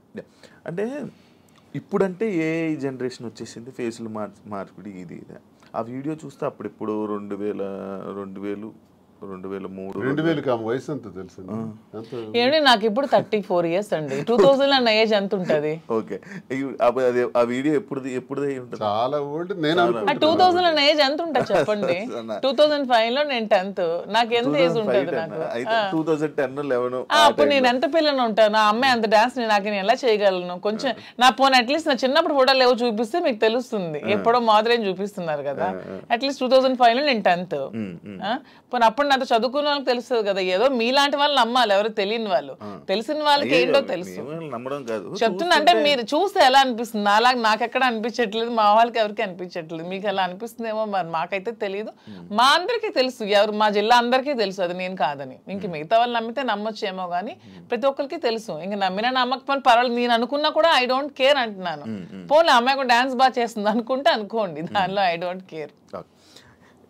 శ్రీకాకుళం నుంచి వచ్చిన ఒక క్వశ్చన్, ఒక పాయింట్ ఏంటంటే, మాధురి గారు శ్రీని గారికి మందు పెట్టి ఆయన దాన్ని ఏదో అంటారు, ఆయన వలలో వేసుకుని వసీకరణ వలలో వేసుకుని వలలో బుట్లో పెట్టుకున్నది ఆ టైపు. సరే, మందు పెట్టి ఇలా చేయడం వల్ల, లేకపోతే ఈ ఏజ్ లోనే ఆయనకి అవసరం ఏంటి? సరే ఓకే, ఎవడైతే క్వశ్చన్ అడిగాడో వాడికి ఒకటి అడుగుతున్నాను. రే మందు పెట్టి శ్రీనివాస్ దగ్గర నేనేం తీసుకోవాలో చెప్పండి అని అడుగుతున్నాను. డబ్బుందా? లేదు. పోనీ అట్లీస్ట్ ఏజా? లేదు. ఇప్పుడు డబ్బు లేదు కానీ స్టార్టింగ్ లో ఆయన దగ్గర డబ్బు ఉండేది. ఇప్పుడు నేను వచ్చినప్పుడు ఏం లేదు. 2022లోనే ఇచ్చేసారా మీరు? ముందు నుంచి వాళ్ళ ప్రాపర్టీస్ అన్ని ఉన్నాయి. ఏ రోజు కూడా నేను 1 రూపీ కూడా అతని దగ్గర తీసుకోలేదు. తన పేరునే ఉన్నాయి, తర్వాత మిగతా రాసేసారు. రీసెంట్ గా 4 నెలల క్రితం జాఫర్ గారికి ఇంటర్వ్యూ ఇచ్చిన టైంలో కూడా she saying everything false allegations అండి. నాకేం రాసి ఇవ్వలేదు, నాకు అసలు ఏం లేదు, ఆయన ఇలా దూరం ఉండి ఇలాగా ఇల్లు ఇచ్చేసాను, ఇల్లు ఇచ్చేసాను అని చెప్తున్నారా తప్ప నాకు ఎటువంటి ప్రాపర్టీ ఏమి ఇవ్వలేదు. ఆ ఫ్యాక్టరీ రాసేసిన డాక్యుమెంట్స్ ఉన్నాయి. ఎన్నికలకు ముందే, ఎన్నికలకు 20-25 days ముందే రాసేసాను అన్ని. నా పేరున ఏదైతే ఉన్నాయో నా పేరున మీరు ఇవి తీయండి, మా ఎఫిడవిట్ వేస్తాం కదా, ఎమ్మెల్యేగా పోటీ చేసినప్పుడు ఎఫిడవిట్ లో ఏ అసెట్స్ ఉన్నాయో మీకు తెలుస్తాయి.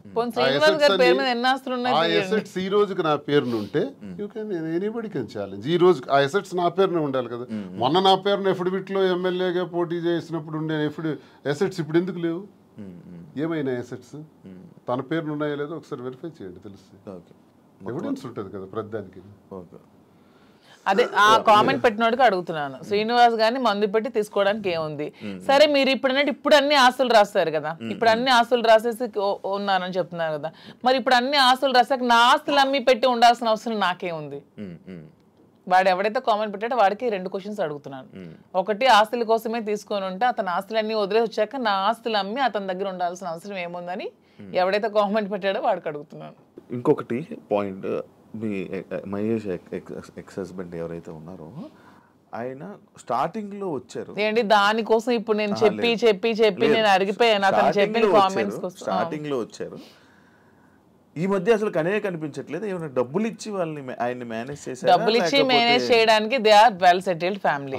వాళ్ళు ఆర్థోడాక్స్ ఫ్యామిలీ, రిచ్, టెక్కలకే రిచ్ వాళ్ళు. వాళ్ళ ఫాదర్ ఎవరు అడిగినా చెప్తారు, వాళ్ళ ఫాదర్ టెక్కల్లోనే రిచెస్ట్ ఫ్యామిలీ. వాళ్ళ ఫాదర్ కి 100 acres ఉండేవి. మనకంత స్థితిలో ఏమీ లేము. ఫస్ట్ లాయర్ శ్రీకాకుళం డిస్ట్రిక్ట్ మొత్తానికి మొదటి లాయర్ అతనే. హైకోర్టు నుంచి జడ్జెస్ కూడా వచ్చి అతనికి సన్మానం చేశారు. అతను ఇప్పుడు ఎక్స్పైర్ అయ్యారు. కానీ రిచెస్ట్ ఫ్యామిలీ వాళ్ళు. తలగాములు ఇప్పటికీ వాళ్ళకి ల్యాండ్ అసెట్స్ అన్నీ ఉన్నాయి.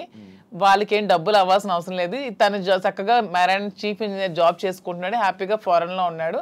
1 రూపీ కూడా వాళ్ళకి ఇవ్వాల్సిన అవసరం. తప్పు మేము ఇలా ఉన్నదానికి వాళ్ళ ఫ్యామిలీని బ్లేమ్ చేయకూడదు, అది చాలా తప్పు. వాళ్ళ ఫ్యామిలీ చాలా మంచి ఫ్యామిలీ. వాళ్ళేం ఫైనాన్షియల్ గా మా దగ్గర ఏముందని మీ వాళ్ళకి ఇవ్వడానికి? ఇప్పుడు మ్యూచువల్ అండర్స్టాండింగ్, మేము మ్యూచువల్ కన్సెంట్ తోనే మేము విడిపోయాం. మా దగ్గర ఏముంది మీ వాళ్ళకి ఇవ్వడానికి? ఇప్పుడు ఎవరు చేయాల్సిన అవసరం లేదు. వాళ్ళు బిజినెస్ కోసం అమ్ముతున్నాం, చాలా వరకు అమ్మాలి. పెట్టుబడులు చాలా ఎక్కువ అవసరం కదా, కొంచెం భారీగానే చేయాలనుకుంటున్నాం కాబట్టి బిజినెస్. సో అందుకని వాళ్ళని తప్పు పట్టడం అనేది చాలా తప్పు. వాళ్ళని ఎవరైతే కామెంట్ చేస్తారు దేవుడు కూడా క్షమించుడు అలా అంటే, అది చాలా తప్పు. వాళ్ళని ఇందులో లాక్కూడదు. ఇప్పుడు మీరు పూర్తిగా హైదరాబాద్ లో ఉంటారా లేకపోతే ఇక్కడ? శ్రీనివాస్ గారు కంప్లీట్ గా అక్కడే ఉంటారండి. నేను హైదరాబాద్ లో ఉంటూ చూసుకుంటాను. శ్రీనివాస్ గారు అవసరం ఇక్కడ ఏదైనా నాకు ఉందనిపించినప్పుడు తను వచ్చి వెళ్తూ ఉంటాను. మీరైతే ఇక్కడే? నేను ఇక్కడే ఉంటాను హైదరాబాద్ లో. అంటే ఇక్కడ చాలా మంది బొటిక్లు ఉన్నాయి, లైక్ మీది కూడా ఒక బొటిక్ లాంటిదే కదా? నాది బొటిక్ కాదండి, కంప్లీట్ స్టోర్. ఇక్కడ చాలా స్టోర్స్ ఉన్నాయి, చాలా బొటిక్స్ ఉన్నాయి. ఇప్పుడు యూత్ కానీ లేకపోతే ఇప్పుడు రీసెంట్ టైమ్స్లో అందరూ బొటిక్స్ వైపు లేకపోతే అటువైపు ఎక్కువ అవగాహన చూపిస్తున్నారు. లైక్ అవి తీసుకుందాం, అవి చేసుకుందాం అనేవి. బట్ మీరు ఎందుకు సక్సెస్ అవుతుందని అనుకుంటున్నారు? మీరు అన్ని ఉండగా మీ దగ్గరికి ఎందుకు రావాలి? Yeah, of course correct point అడిగారు. అన్ని ఉండగా నేను సక్సెస్ అవుతానని నమ్మకం నాకుంది. ఎందుకంటే నేను ఫస్ట్ ఆఫ్ ఆల్ ప్రతి ఉమెన్కి కూడా క్వాలిటీ ప్రొడక్ట్ ఇవ్వాలనుకుంటున్నాను. కొన్ని వెరైటీస్ ఉన్నాయి, టస్సెస్, ఆర్గాంజాస్, రాసిల్స్, చాలా వెరైటీస్ ఉంటాయి. కానీ దాంట్లో అందరూ చాలా మంది ప్యూర్ ఇవ్వకుండా డూప్లికేట్స్ ఇస్తున్నారు. ఫస్ట్ ఫీల్ అనేది ఉమెన్ గా కంఫర్ట్ మాకు ఉంటుంది. మీకు నచ్చినా నచ్చకపోయినా ఫస్ట్ కట్టుకునేటప్పుడు శారీ అనేది మా కంఫర్ట్, మాకు నచ్చాలి, మాకు అది తెలియాలి. ఈ ప్యూరిటీ అనేది నాకు తెలియాలి. శారీ ప్యూరిటీ కానీ శారీ కంఫర్ట్ కానీ నాకు తెలియాలి. అదే మేము థీమ్తో ఫస్ట్ నేను ప్యూరిటీ అనేది కస్టమర్కి ఇవ్వాలనుకుంటున్నాను. సో ఈ సోకాల్డ్ ఈ షాప్స్, ఈ బొటిక్స్ లాగా డబ్బుల కోసం మేము వ్యాపారం చేయట్లేదు. మాధురి దగ్గరికి వెళ్తే మాకు ఖచ్చితంగా ఒక మంచి క్వాలిటీ తక్కువ రేట్లో బడ్జెట్లో వస్తుందనే నేను మోటోనే పెట్టుకున్నప్పుడు when compare to other shops నా దగ్గర రేట్ తక్కువ ఉన్నప్పుడు కస్టమర్ అనేవాళ్ళు నా దగ్గరికే వస్తారు. వచ్చినప్పుడు వాళ్ళు వెళ్ళేటప్పుడు హ్యాపీగా వెళ్తారు. సో వెళ్ళేటప్పుడు మళ్ళీ సెకండ్ టైం వస్తారు. నేను కూడా ప్రతి బ్రాండ్స్కి ఏదో హీరోయిన్స్నో సెలబ్రిటీనో పెట్టుకునే వదిలే నా కస్టమర్స్ని నేను బ్రాండ్గా పెట్టుకుంటే వాళ్ళకే తక్కువ రేట్కి ఇస్తే వాళ్ళే నా కస్టమర్స్ నాకు బ్రాండ్ అంబాసిడర్స్ అవుతారు. వాళ్ళే 10 మందికి వెళ్ళి చెప్తారు, వాళ్ళు ఇంకొంతమందికి చెప్తారు పలానా దగ్గర షాప్లో తక్కువ రేట్ ఉంది, బాగుంది, క్వాలిటీ ఉంది, ప్యూర్ ఉంది, అప్పుడు నా దగ్గరికి వస్తారు. సో కస్టమర్సే నా బ్రాండ్ అంబాసిడర్స్. నేను ఎవరిని బ్రాండ్ అంబాసిడర్స్ కూడా పెట్టుకోవట్లేదు. ఇప్పుడు నా దానికి నేనే బ్రాండ్ అంబాసిడర్గా ఉన్నాను. ఫ్యూచర్లో నా కస్టమర్స్నే బ్రాండ్ అంబాసిడర్గా చేసుకుందాం అనుకున్నా. నేనే మోడల్స్ని కానీ హీరోయిన్స్ని కానీ అవన్నీ కూడా చేసుకోవట్లేదు. వాళ్ళకి కోట్లు లక్షలు ఇచ్చే బదులు నా కస్టమర్ తక్కువ ప్రైస్లో ఇస్తే వాళ్ళే నా బ్రాండ్ అంబాసిడర్గా ఉంటారని నేను అనుకుంటున్నాను. సో ప్యూరిటీ, క్వాలిటీ, రేట్ రీజనబుల్గా ఉన్నప్పుడు నా దగ్గర కాకుండా కస్టమర్ ఎక్కడికో ఎందుకు వెళ్తాడు? నాకు డబ్బులు అవసరం లేదు, నాకు కావాల్సింది గుడ్ విల్, ప్రజలతో సత్సంబంధాలు బాగుండాలి. ఎందుకంటే మేము రాజకీయంగా ప్రజా జీవితంలోంచి వచ్చాం కాబట్టి ప్రజలతోనే మా జీవితం ఎక్కువ ముడిపడి ఉంది కాబట్టి ప్రజలకి ఏం కావాలి, ఎలా ఉంటే మేము నచ్చుతాం అనేది మాకు ముందు నుంచి తెలుసు. కాబట్టి మేము వాళ్ళతో ఉన్న రిలేషన్షిప్ మెయింటైన్ చేయాలనుకుంటున్నాం. కాబట్టి వాళ్ళకి మేము తక్కువ ప్రైస్లో క్వాలిటీ శారీ ఇచ్చి ఓకే మాధురి దగ్గర శారీ బాగుంటుందన్న goodwill with in few days లో సంపాదించుకుంటాను. అప్పుడు మీరే రేట్ పెంచిన జనాలు తెలిసిపోతుంది ఖచ్చితంగా. అది నాకు అవసరం లేదంటున్నాను. ఇప్పుడు నాకు లాభం లేకుండా ఇప్పుడు వీవర్స్ దగ్గర నుంచి 10,000కి వచ్చినప్పుడు కొన్ని షాప్స్ లో ఎక్కువ లాభాపేక్షతో అవి 1,00,000కి 2 లక్షలకి అమ్ముతున్నారు. అలా కాకుండా ట్రాన్స్పోర్ట్ కి మాకున్న మేము గమనించింది అంటే మాధురికి ఫ్యాషన్ పట్ల ఎక్కువ ప్యాషన్ ఉంది కాబట్టి నేను బిజినెస్లో రంగంలో నాకు కొంత అనుభవం బట్టి నేనేం చెప్పానంటే మనకి ఎప్పుడు కూడా క్వాలిటీ ఉండాలి, నాణ్యత ఉండాలి. అసలు ఏంటి ఈ రంగం ఏంటి, అసలు ఈ శారీ ఫీల్డ్ ఏంటి, ఈ పట్టు ఫీల్డ్ ఏంటి, పట్టు సిల్క్ ఏంటి ఒకసారి నా కళ్ళారా చూడాలంది.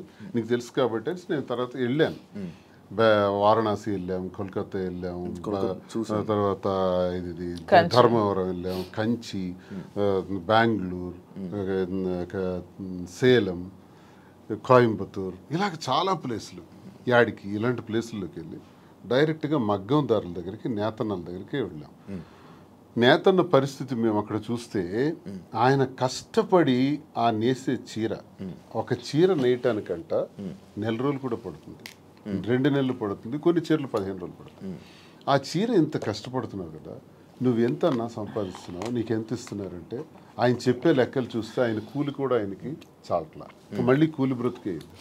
అంటే ఇక్కడ నేను అబ్జర్వ్ చేసింది అంటే ప్రజా జీవితం గడిపిన మాకు ఇంత కష్టపడి ఒక క్వాలిటీ శారీ 15 రోజులు కష్టపడి, 24 రోజులు కష్టపడి చేస్తే ఆయనకు మిగిలింది కూల, అంతకన్నా పెద్దోడు కాడా?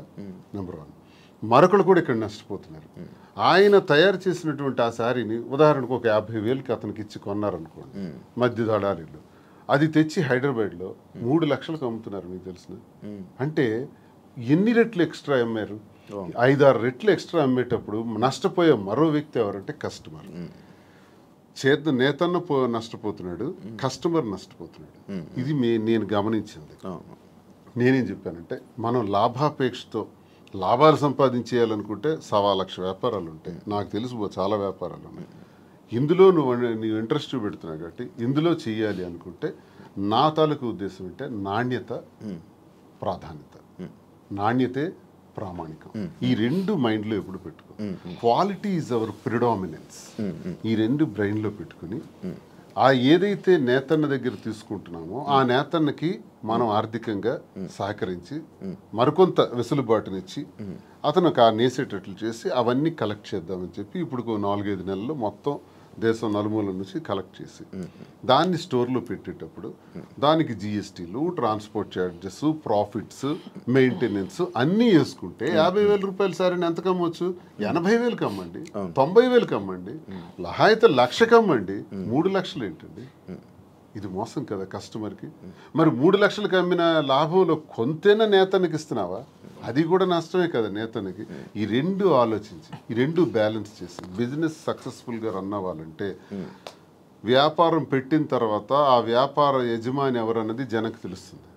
వ్యాపారం పెట్టక ముందే మేమెవరమో జనానికి తెలుసు. కాబట్టి మా మీద ఒక ఎక్స్పెక్టేషన్ ఉంటుంది, ఒక నమ్మకంతో మా దగ్గరికి వచ్చేటప్పుడు ఆ కస్టమర్ ఆ కళ్ళల్లో నేను సరైన ప్రైస్ ఇచ్చాను అన్నటువంటి ఆనందాన్ని మేము చూడాలి.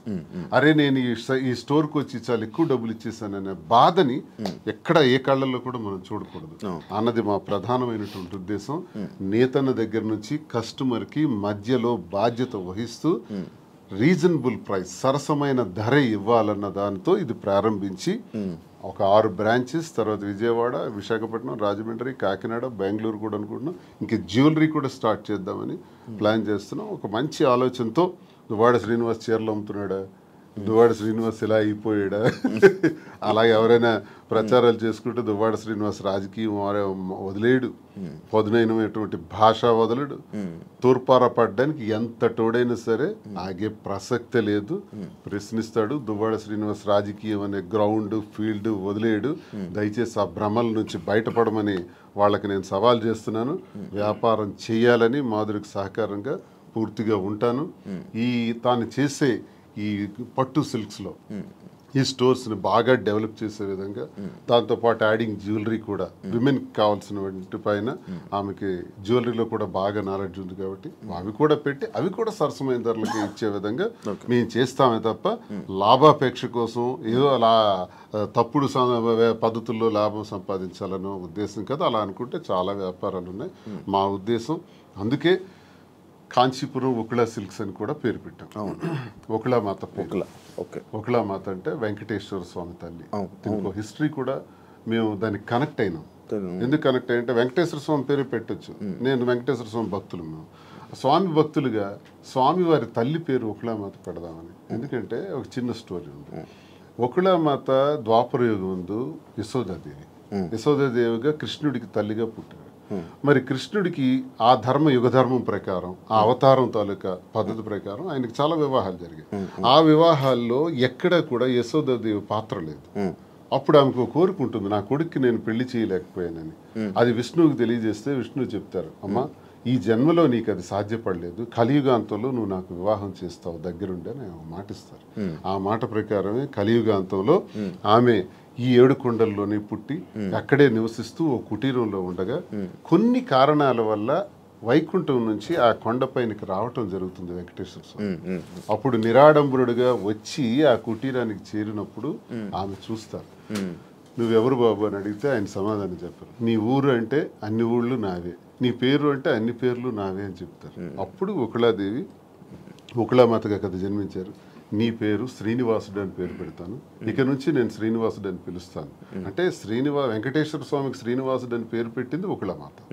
అక్కడి నుంచి అప్పుడు చెప్తారు ఆయన ఎవరన్నది ఆమెకు అర్థమవుతుంది. అమ్మా గత జన్మలో నీకు ఇచ్చిన మాట ప్రకారం నేను వచ్చాను, ఆకాశరాజు కుమార్తె పద్మావతికి ఇచ్చి నా వివాహ ఏర్పాట్లు నువ్వే దగ్గరుండి చెయ్యని చెప్తారు. అప్పుడు తల్లిగా ఆకాశరాజు దగ్గరికి వెళ్ళి పద్మావతితో మాట్లాడి శ్రీనివాసుడికి ఇచ్చి వివాహం చేసే దానిలో వివాహ వేడుకలు ఎంత బ్రహ్మాండంగా చేస్తారంటే ఒకళామాత. పెళ్లి కూతురు ఎలా ఉండాలి, పెళ్లి కొడుకు వెంకటేశ్వర స్వామి సాక్షాత్ ఎలా ఉండాలి, పెళ్లికి డబ్బులు కావాలి, ప్రతి పెళ్లికి అప్పు అవుతుంది. అందుకే ఆ అప్పు కోసం కుబేరుడి దగ్గర అప్పు తెచ్చి పెళ్లి చేయటం, ఆ అప్పే ఇప్పటి వరకు వెంకటేశ్వర స్వామి వడ్డీ కాసులు వాడిగా తీర్చుతుంటాం. సో మేమెందుకు కనెక్ట్ అయినామంటే సాంప్రదాయాలకు నెలవైన, పెళ్లిళ్లకు నెలవైన, మంచి హస్తవాసి కలిగిన ఆ వెంకటేశ్వర స్వామి వారి తల్లి ఒకళామాత పేరుని కాంచీపురం పట్టు సిల్క్స్కి నెలవైన ఆ ప్రాంతాన్ని కంచి కామాక్షిదేవి ఆశీస్సులతో కాంచీపురం ఒకళ సిల్క్స్ అని పేరు పెట్టి ఈ పట్టు చీరలు ఏదైతే మేము అమ్ముతామో సాంప్రదాయాలకు నెలవైన అమ్మవారి ఆశీస్సులతో ప్రతి ఒక్కరి చేతికి తాకాలని, వారి పాదాలని, వెంకటేశ్వర స్వామి విగ్రహం కూడా అక్కడ పెడుతున్నాం, ఒకళామాత విగ్రహం కూడా ఉంటాయి, వారి పాదాలకు తాకి ఆ వస్త్రాలను అందరికీ అందజేయాలనే ఉద్దేశంతో కాంచీపురం ఒకళ సిల్క్స్ అని పేరు పెట్టాం. అందుకు మీకు స్టోరీ తెలియజేస్తాను. ఇది ఒక దీని మీద ఇంత ఎక్సర్సైజ్ చేసామని చెప్పడానికి మీకు తెలియజేస్తాను. ఇంత కష్టపడి ఇంత ఎక్సర్సైజ్ చేసి లాభాపేక్ష కోసం చేసింది కాదు, ఒక గుడ్ విల్ పెంచుకోవటానికి, మరింత సేవలు వ్యాపార రంగం ద్వారా కూడా అందించడానికి ప్రజలకు ఇది మేము చేస్తున్నాం. మీ యూట్యూబ్ ఛానల్ ఎలా నడుస్తుంది? బాగా నడుస్తుంది? లేదండి, షాప్ గోల్లో పడి యూట్యూబ్ ఆపేసాను, చాలా రోజులు అయింది. స్టార్టింగ్ లో మీ యూట్యూబ్ ఛానల్ కి ఎంతో తక్కువ మంది ఫాలోవర్స్ ఉండేవాళ్ళు. అలాగే ఈ మధ్య ఇష్యూ అయిన తర్వాత మంచి సబ్స్క్రైబర్ తో, మంచి వ్యూవర్షిప్ తో, అదే చాలా లక్షల సబ్స్క్రైబర్, మంచి వ్యూవర్షిప్ తో వెళ్ళింది. మంచి సక్సెస్ అయినట్టుంది యూట్యూబ్ అంతా. రెవెన్యూ పరంగా వచ్చింది నాకు. స్టార్ట్ చేసిన 1 month లోనే 2 lakhs అంత వచ్చింది. ఆ పిల్లలే తీసుకుంటున్నారు, వీడియోస్ పెడతారు వాళ్ళే. తర్వాత మరి గ్యాప్ వచ్చింది. నేను షాప్ హడావుడిలో పడి ఈ సారీ వీవింగ్ చేయించడం, వీవర్స్ దగ్గర యూట్యూబ్ ఛానల్ వాళ్ళకి ఇచ్చారు, బట్ మీరు లోపల కనబడతారు అంతే. అంతే. నాకు లోపల రెవెన్యూ కోసం కాదు, నాకు పబ్లిక్ తో ఇంటరాక్షన్ కావాలి, పీపుల్ నాకు దగ్గర అవ్వాలి. ఫేమింగ్ అంటే ఫేమ్, జనాల్లో ఫేమ్ అంటే ఒక అందరూ నన్ను గుర్తుపట్టాలి, ఈ ఫేమ్ పిచ్చి ఉందా? ఎందుకు ఉండదు? మీకు లేదా? మీకు లేదా? నాకు తెలియకుండా అడుగుతున్నా. ఎవరికైనా ఉంటుంది, మనిషి లక్షణమే అది, ఎవరికైనా ఉంటుంది. ఎందుకు ఉండదు? మనం గొప్పగా ఉండాలి, ఫేమ్ రావాలి, అందరూ మనం గుర్తుపట్టాలి. సినిమాలో నటించాలని కోరికలు ఉన్నాయి? సినిమాలో నటించాలని కోరిక కూడా ఉంది నాకు. ట్రై చేస్తున్నా. లేదు, ఇంతవరకు ఎప్పుడు ట్రై చేయలేదు, చూద్దాం ఎప్పుడైనా. సినిమా మీ ఇద్దరేనా? అలానే కాదు, నాకు మంచి అంటే విలన్ క్యారెక్టర్లు చేయాలని ఉంది, మంచి విలన్ రోల్స్. అలా సీరియల్స్ చూస్తారా?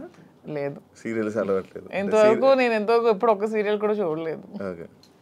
మీరు పంపిస్తారా సినిమా యాక్టింగ్ ఇండస్ట్రీ?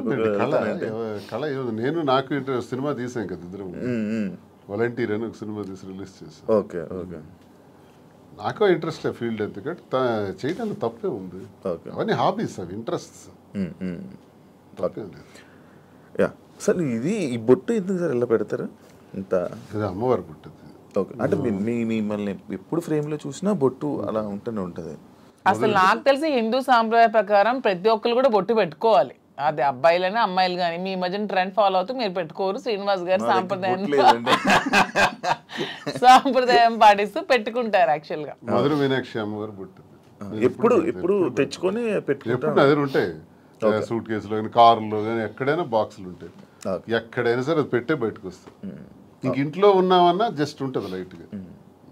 ఈ బిజినెస్ పెడుతున్నారు, అంత బాగుంది. మళ్ళీ పొలిటికల్ ఎంట్రీ ఏమైనా ఉందా? పొలిటికల్ గా వెళ్తారు? మళ్ళీ పొలిటికల్ ఎంట్రీ ఏంటి? మేము పాలిటిక్స్ లోనే ఉన్నాం, మళ్ళీ ఎంట్రీ ఏంటి? అదే this is just short break అంతే. ఇప్పుడు నెక్స్ట్ మళ్ళీ శ్రీనివాస్ గారి fire, Madhuri fire, double fire తో వెళ్తాం పాలిటిక్స్ లోకి.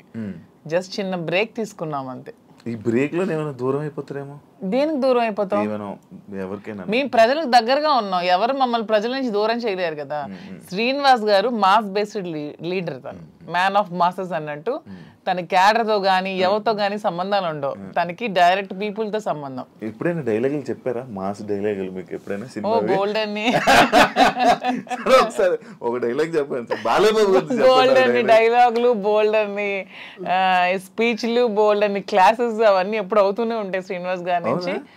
He's completely mass based leader. Duvvada Srinivas అంటే మరి మీకు తెలుసో లేదో కానీ అదే శ్రీకాకుళం మీకు కూడా తెలియాలి. అప్పటి నుంచే బాంబుల్ శ్రీని అనేవాళ్ళు దువ్వాడ శ్రీనివాస్ కి. ఒక రౌడీ, ఒక మాస్ లీడర్, పీపుల్ దగ్గరగా ఉంటాడు, ప్రజల కోసం ఎన్నో పోరాటాలు చేశాడు. ఈవెన్ షూటెడ్ సైట్ ఆర్డర్స్ వచ్చాయి అతని మీద, కాల్పులు కూడా ఎదురెళ్లారు. అలా పోరాట యోధుడు అతను. అతన్ని ఎవరు బీట్అవుట్ చేసి రాజకీయాల నుంచి తప్పించే ఇది కూడా ఎవరికి ఉండదు. అవన్నీ జస్ట్ ఇది చిన్న బ్రేక్ తీసుకున్నాను. మాక్సిమం శ్రీనివాస్ గారిలో నాకు ఈ వ్యక్తిత్వం ఇష్టం అని చెప్తాను. హీఈస్ వెరీ హానెస్ట్ అండి. ఎప్పుడు కూడా నాకు తెలిసి ఇంతవరకు నేను ఈ 5 years నేను రాజకీయాలు ఉన్నప్పుడు ఎంతో మంది వచ్చి అతని దగ్గర మేము ఇవి ఇస్తాం, ఎంత డబ్బులు ఇస్తాం, మాకు ఇది చేయండి, మాకు ఇది ఇస్తాం, ఈ ట్రాన్స్ఫర్ చేయండి అన్నప్పుడు ఏ రోజు కూడా 1 రూపీ కూడా ఎవరి దగ్గర కూడా ఆశించని వ్యక్తి ఎవరైనా ఉన్నారంటే పాలిటిక్స్ లో దువ్వాడ శ్రీనివాస్ ఒక్కలే. ఈవెన్ కాకరాపల్లి అప్పుడు థర్మల్ పవర్ ప్లాంట్ ఉద్యమంలో కూడా తనకు 20 crores తెచ్చి ఆఫర్ ఇచ్చారు కంపెనీ వాళ్ళు. అది తృణోపాయంగా కాదనుకున్నారు. ఆ టైంలో తీసుకుని ఉంటే ఎలక్షన్లో అప్పుడే గెలిచేవాళ్ళు. అతను అవతల పార్టీ వాళ్ళు తీసుకున్నారు, ఆ చిన్నాడు వాళ్ళు గెలిచారు. ఆ టైంలో 1 రూపీ కూడా లేకుండా ఎలక్షన్లో పార్టిసిపేట్ చేశారు. కానీ ఏ రోజు కూడా లంచాలకి ఎప్పుడు కూడా తను తలొగ్గలేదు. దానికి అతీతంగానే పనిచేశారు. చాలా హానెస్ట్ గా ఉండి ఎప్పుడు అబద్ధాలు చెప్పరు, స్ట్రైట్ ఫార్వర్డ్. ఎవరు ఏదైనా ప్రత్యర్థుల మీద విరుచుకు పడతారు, చాలా ఫ్రాంక్ గా ఉంటారు. తన నమ్ముకున్న నాయకుడి కోసం ఎంతవరకైనా వెళ్తారు. జగన్మోహన్ రెడ్డి అంటే అతనికి చాలా ఇష్టం, దైవ సమానులుగా భావిస్తారు. అతని కోసం మానవ బాంబులా కూడా ఉంటారు. అంటే అతని కోసం జగన్మోహన్ రెడ్డి కోసం అటాక్ అంటే వెళ్ళి ఎదురుగా నిలబడమన్నా నిలబడతారు. నమ్ముకున్న వ్యక్తి కోసం ప్రాణం ఇచ్చే టైప్. సో ఇంత మంచి క్వాలిటీస్ ఎవరిలో ఉంటే ఎవరైనా ఇష్టపడతారు. ఒక పాయింట్ మధ్యలో, శ్రీని గారు అబద్ధాలు ఆడరండి? అస్సలు ఆడరు. మీరు ఎప్పుడు అబద్ధం ఆడలేదు మీ వైఫ్ వాణి గారి దగ్గర? కానీ అక్కడ ఎప్పుడు దేనికి ఆడాలి? అన్ని ఫెయిర్ గానే ఉంటాను నేను. ఓకే.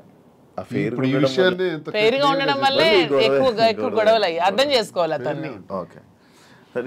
అదే మా ధైర్యం. ఇప్పుడు అవినీతి తినన్నట్టు అవినీతి అక్రమాలు, భూదందాలు, అధికార దుర్వినియోగం చేస్తే ఇప్పుడు కూటమి ప్రభుత్వంకి బెస్ట్ ఛాన్స్. నా మీద అవన్నీ తీయొచ్చు, లోపల ఇయ్యొచ్చు. నేను ఇంత టార్గెట్ చేసి మాట్లాడదాను కదా. ఇంతమంది నాయకుల మీద ఎన్ని ఉంటాయి కానీ ఇతని మీద ఏం ఉండవు, క్లీన్ చిట్ తో ఉంటాయి. జరగడానికి వీళ్ళు నేను చేయను, అదే నా ధైర్యం. మీరు అదే ఇందాక మర్చిపోయాను, మీరు ఏం డైలాగ్ ఎప్పుడైనా చెప్పారా మాధురి గారికి? ఏమైనా ప్రపోజ్ చేసినప్పుడు కానీ లేకపోతే అప్పుడప్పుడు ఏమైనా చెప్తా ఉంటారు? న్యాచురల్ గా ఉంటుంది తప్ప డైలాగ్స్ ఇవన్నీ కావు. తనకి ఆ రకంగా నాలో ఉన్న క్వాలిటీస్ నచ్చిండొచ్చు. ఆమెలో ఉన్నటువంటి ప్రేమతత్వం నాకు నచ్చింది. అదే కదా నేను కోల్పోయాను. ఆమె దగ్గర అదే పొందాను. నా కోసం పాపం అన్యాయం అయిపోయింది, ఒంటరి అయిపోయింది, కన్నవారి అత్తవారి దగ్గర మాట పడింది. సమాజంలో చాలా మంది ఏకాకిం చేసేసినారు. ఈ పరిస్థితుల్లో ఏం చేయాలి? నా పిల్లలు బాగానే ఉన్నారు, భార్య అందరూ బాగానే ఉన్నారు, ఆస్తులు రాసేసాను. సో వదిలేద్దామా? మా కోసం త్యాగం చేసిన అమ్మాయికి మేమే రాజకీయాల్లో తీసుకొచ్చి విడిచిపెట్టేస్తే ఒకవేళ ఏదైనా జరిగితే మనసు చిన్నది చేసుకుంటే ఆ పాపం మాకు చుట్టదా? మరి అలా ఉండేటువంటి అమ్మాయికి భరోసాగా నేను నిలబడ్డాను. నిలబడి నేను త్యాగం నేను నిలబడటం గొప్పతనం కాదు, నాలాంటి వాడి కోసం ఆమె నిలబడటం గొప్పతనం. నా జీవితం అంతా కూడా కేసులు, గొడవలు, ఇబ్బందులు, శత్రువులు, శత్రువర్గాలు చాలా ఎక్కువ. పాలిటిక్స్లో సొంత పార్టీలో కూడా నాకు శత్రువులు ఉన్నారు, సొంత పార్టీలో నా తీరు నచ్చని వాళ్ళు ఉన్నారు. నేను ముక్కుసూటిగా ఉంటాను కాబట్టి ఎవరికి నచ్చదు, నేను ఎవరికి ఖాతరు చేయను. నా వ్యక్తిగత జీవితం నా మైండ్లో ఏదనుకుంటే అదే చేస్తాను. ఇలాంటి విభిన్నమైన కోణాలు కలిగిన వ్యక్తితో తానెందుకు ఈ టార్చర్ భరించాలా? తందు త్యాగమా నా త్యాగమా?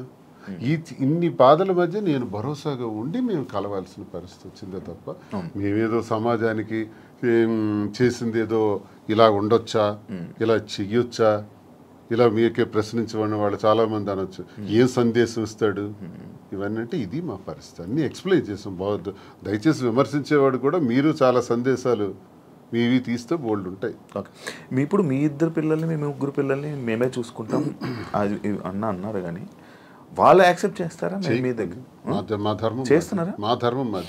ఇప్పుడు చేసినా చేయకపోయినా వాళ్ళ పిల్లలు ఆల్రెడీ సెటిల్డ్ అండి. ఒక అమ్మాయి, ఇద్దరు అమ్మాయిలు డాక్టర్లు అయిపోయారు. ఒక అమ్మాయికి ఆల్రెడీ మ్యారేజ్ చేస్తారు, ఇంకో అమ్మాయికి మ్యారేజ్ ఉంది. అది కూడా వాణి గారు డబ్బులు అడిగారు, అది కూడా తను ఒప్పుకున్నారు. మ్యారేజ్ చేయడానికి మేము ఫైనాన్షియల్ గా ఇస్తామని చెప్పి అది కూడా ఒప్పుకున్నారు. దాని కూడా నాకు ఏ విధమైన ప్రాబ్లం కూడా లేదు. ఇప్పుడు అందరూ అనుకుంటూ ఉంటారు మాధురి నాశనం చేసింది, మాధురి ఇచ్చేసింది, అది చేసింది అని. ఇక్కడ నాశనం అయిపోయింది, కోల్పోయింది ఎవరు? నేను నా పిల్లలు. ఈ హోల్ చాప్టర్ లో నేను ఇంతవరకు ఎప్పుడు ఎవరి దగ్గర అనలేదు, కానీ మీ ఐ డ్రీమ్ నా పిల్లలు కోల్పోయారు కదా లైఫ్ ని. నా పిల్లలు అనాథలు అయిపోలేదా? నా పిల్లలు సమాజంలో ప్రాబ్లమ్స్ ఎదుర్కోరా? Vani already 58 years old, 60 years woman. తనకి అన్ని సెటిల్ అయిపోయింది, ఫైనాన్షియల్ గా వెల్ సెటిల్డ్ అయిపోయింది. పిల్లలిద్దరిని పెళ్లిళ్ళు చేసుకుంది, పిల్లలిద్దరు డాక్టర్లు అయిపోయారు. నా పిల్లలు ఇంకా చిన్న చిన్న 5 years 7 years పిల్లలే. సో ఇందులో కోల్పోయింది ఎవరు? నేను నా పిల్లలు. అందరూ ఈజీగా అనేవచ్చు ఆస్తులు తీసుకుంది, అవి చేసుకుంది, ఇవి చేసుకుందని. కానీ హోల్ చాప్టర్లో నేను నా పిల్లలు లాస్ అయ్యాం. ఇందులో లాస్ అయింది శ్రీనివాస్ గారు లాస్ అవ్వలేదు, వాళ్ళ వైఫ్ లాస్ అవ్వలేదు, వాళ్ళ పిల్లలు లాస్ అవ్వలేదు, నా ఫ్యామిలీ మా హస్బెండ్ వాళ్ళు లాస్ అవ్వలేదు. దీంట్లో నేను నా పిల్లలు కోల్పోయాం మా జీవితాన్ని. సో ఇది ఎవరు ఏ విధంగా కామెంట్స్ చేసుకోవచ్చు, కానీ నేను ఓపెన్గా చెప్పాలంటే నా పిల్లలు లాస్ అయ్యారు. సో ఆ పిల్లలు నేను చాలా జాగ్రత్తగా తీసుకుంటూ వాళ్ళు ఉన్నతంగా చదివించుకుంటూ వాళ్ళు ఉన్నతమైన స్థానంలో పెట్టాలన్న ఆలోచనతోనే నేను ఇవన్నీ కష్టపడుతూ చేస్తున్నాను. దీన్ని ఎవరు ఏ విధంగా తీసుకున్నా ఐ డోంట్ కేర్. ఆయన పరువు లాస్ అయ్యారు అని అంటే ఎవరు? శ్రీనివాస్ గారు పరువు ఎక్కడ లాస్ అయింది? శ్రీనివాస్ గారిని ఎవరు అనట్లేదు. ఇప్పుడు మీరే అన్నారు మాధురియే లాక్కుంది, మాధురియే వశీకరణం చేసింది, మాధురియే మందు పట్టింది అంటున్నారు. కానీ శ్రీనివాస్ గారు మాధురిని వశీకరణం చేశాడు, శ్రీనివాస్ మాధురిని మోసం చేశాడు, శ్రీనివాస్ మాధురిని నమ్మబలికాడని ఎవరు అనట్లేదు కదా.